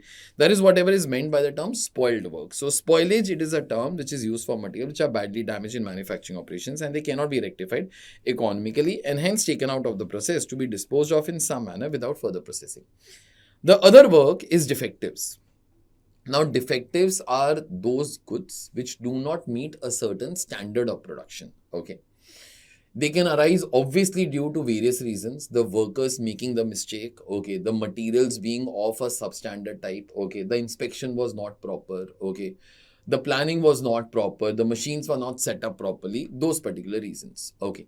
Now, in defects also, we usually say if suppose defects can be rectified, which is actually called as trying to rework on the goods, okay, then try to rectify, okay. It could be repairs, then like, trying to add some material and making the things okay, etc., etc. Like, suppose if you're making, say, a earthen pot, okay, and suppose if it is not like, a perfect one from top, then some mud you all can add, okay, and try to make it perfect, okay. So that is like, the rework. But sometimes if suppose like, the nature of the defectives is such that it cannot be rectified, then in that case you can try to dispose it off or again put the material of that particular product inside the machine, so therefore it can get made into a new product, okay. That is defectives. It signifies those units or portions of production which do not meet the quality standards. Defectives arise due to substandard material, bad supervision, bad planning, poor workmanship, inadequate equipment, and careless inspection. The defects which can be made as per the quality standard by using additional material are known as reworks. Okay. Rework include repairs, reconditioning, refurbishing, etc. Defectives which cannot be brought up to the quality standards are known as rejects. Okay. The rejects can either be disposed of or recycled for the production process. Okay. Now this is, I guess so those guys would have kept half mark for this, half mark for this. I've given much more than half mark. So whatever you could have written, you should have written further. Now, discuss the treatment of the defective work in the following circumstances. So, therefore, let's discuss. So, if defectives arise due to these things, what will be your treatment? Where a percentage of defective work is allowed in a particular batch and it cannot be avoided. See, if it cannot be avoided, that means it is normal loss. And if it is normal loss, try to be thinking in process costing also. The cost of normal loss is absorbed into the good units. Okay, so therefore, it is treated as part of your cost of production only. Okay, so any normal loss, that is whatever is the treatment that we all do here. Okay, that is what I must have written over here. It is normal, so absorbed into the normal production cost. Okay, that is first. So that means like, that good units will absorb the cost of the defective units. You could have written these words also, it will be okay. Where the defective is due to bad workmanship, means workers have not given their best or workers have done something and the goods produced are defective. That is a loss for the company. So therefore transfer it to costing profit and loss account. It must be abnormal in nature. So transfer it to costing profit and loss account. Same thing like a process costing. So that's what I told. If suppose you remember your normal stuff also, then it should not be a problem. The third one, where defect is due to inspection department wrongly accepting incoming material of poor quality. Okay. Now, what happened was that raw material was sent by the supplier. Our inspection department was supposed to be inspecting the material and only accept good material. But they did not inspect properly. So therefore, bad material also came inside the factory and was used in the factory. Okay. So defects are due to this. It is a mistake of whom? Inspection department. So therefore, charge this loss to the inspection department. This will do two things. First, it will reduce their profit or will increase their cost. That is one thing. Second, it will remain as a warning for them that this thing can happen. So therefore, there will be kind of responsibility from the next time, like, that this thing should not be happening again. So therefore, you charge it to the inspection department. That is what I must have written. Charge it to the inspection department as such. Okay. That's it about this question. Out of 4 marks, if anybody has written exactly the same thing, you should be getting 4 marks. Those people can comment who will be getting complete 4 marks at least over here. Okay, there'll be very less people because there are a lot of people who don't concentrate on theory only. Okay, but even if you would have done practical, this thing should not have been a problem as such. Okay, chali, this question is over.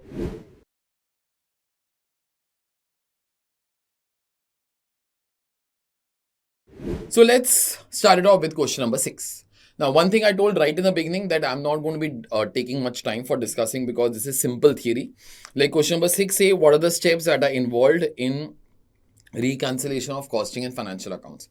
Think of any other question that you all have done in life of reconciliation. First, find out the profit as per financial accounts, then cost accounts, and then try to make a reconciliation. What else? Also explain the circumstances where reconciliation can be avoided. Reconciliation can be avoided in case of integral accounts because costing and financial accounts will be maintained under the same set of books. So therefore, there will be one single profit. Reconciliation is not needed. Easy stuff. In any case, I'm not spending much time on this. Question number 6B was from chapter number 1. Introduction to Cost and Management Accounting, whereby you have to try to be saying that what is the cost unit in the following industries. You have the complete list in our textbook. Okay, from there only all these questions were there. Like in oil sector, you try to have the concept of ton or barrels or liters up and so on. For professional services, like suppose you go for a haircut up and so on, at that time it could be for a job or for a contract, or it could be per hour. Suppose if you get, say, a person who will massage you, say from urban company or something, they will be charging you, say, per hour. For education, in this case, it could be, say, per student.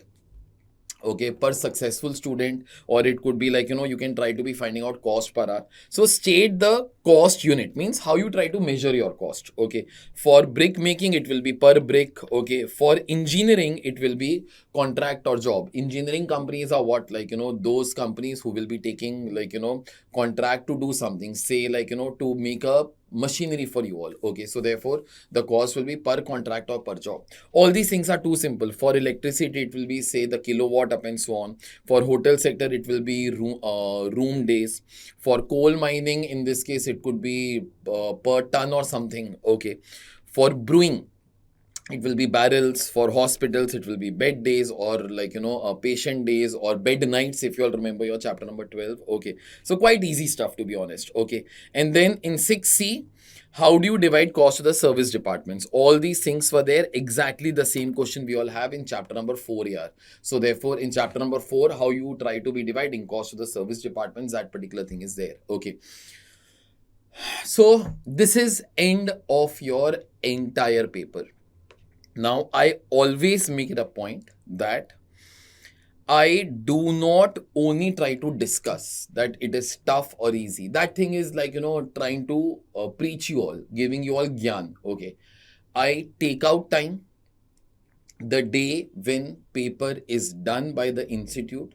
On that night or next morning, I get the paper in hand and I start to be solving it. To be very honest, I can release the video on the same day, but based upon the past few experiences, the students say, sir, do not release the paper on the same day, the answers, okay, because at that time, if suppose few things are wrong, it spoils our next 2 or 3 papers also. So I release the video exactly whenever all your papers will be getting over. And we have a complete way, like, that complete solution that you are expected to be writing in exams, each and every working note. Most of the professors, okay, this is not a show off, okay, but once we release, they try to ask us the paper by pretending that they are students, and then they try to be releasing that just to check whatever they were thinking is right or wrong. It is our work, okay, that we all try to take a lot of pride in. We do enough amount of research to bring out the best solutions to you. So ensure that you all make use of these things. So if you were a student of Jan 2025, then you would have come to know how many marks you will be getting. Okay, in case it is too less, start to prepare for the next examination. In case you are passing, then you will be celebrating at this time. And please do comment how many marks you think you'll be getting. And further, for all those people who are going to be giving after that, okay, it is very important that you try to be solving such kind of question papers with me or by yourself, and then do try to check your answers. Okay. Thank you. It takes a lot of effort from our side to be bringing the best to you all. And I would really request that all our efforts should not be going in vain. They should be going to the right audience. So therefore, do spread such kind of videos. And one more reminder that every Saturday, Sunday, we are coming out with complete free lectures of our subject. Okay, complete free. They are there from my previous batch, I do understand, but they are completely free and have got everything. Even if the students would have done all those particular lectures, okay, which are free on YouTube, students would have easily got 90 plus in this entire thing. Okay, so for those people who cannot be affording, and those people who can be affording also, why to be paying? When you get soft copy, you get all the tests that we all are doing, you get rankings of every question, you get the summary of every question. So ensure that you all make use of it and spread it to the right audience.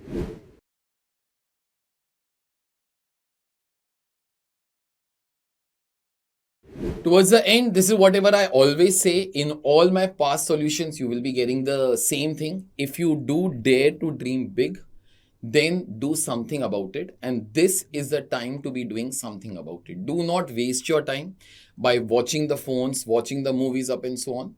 Few things as students who are 18 and 19 years or 20 years old that you all should always be doing. Spend more time in books and start to spend more time also, if you have not been, in trying to do something physical. Play whichever sports you want, okay, not Xbox, not those things, not the digital stuff, but actual. Meet your friends on a daily basis, enjoy. That is whatever is needed. It will make your mind far better. I leave you with 2 QR codes. One, this QR code will be taking you to the YouTube playlist where all the lectures of costing are there.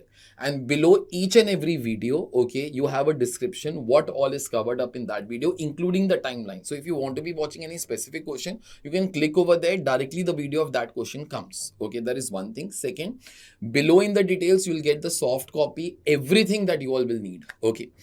Then the second one, in this case, our latest course of costing, in case you wish to be enrolling, then this is the QR code of that. You can click over there, it'll take you over there. You all can enroll directly. The books and everything will be spent and the course will automatically start. There is no need to call us for any reason whatsoever. All the things are automated. So therefore the things will be sent to you. Okay. One last thing. Our courses can be accessed either through our website www.ajnext.com, or you all can download our app from the Play Store or our iOS app from the App Store. Now over there is one bonus course, free course also of costing, whereby all the past RTPs and the past papers of the new course are there, including my solutions, everything. So therefore that is one single course that you all can join. It's a free course. You can watch it n number of times as such. You can share it with the other people. Okay. Before you watch that course, you'll have to log in over there, make your ID and password, and you all can start to be watching. Okay. This is Anuj Jalota signing off for this attempt. I'll see you all in the next attempt. Bye-bye.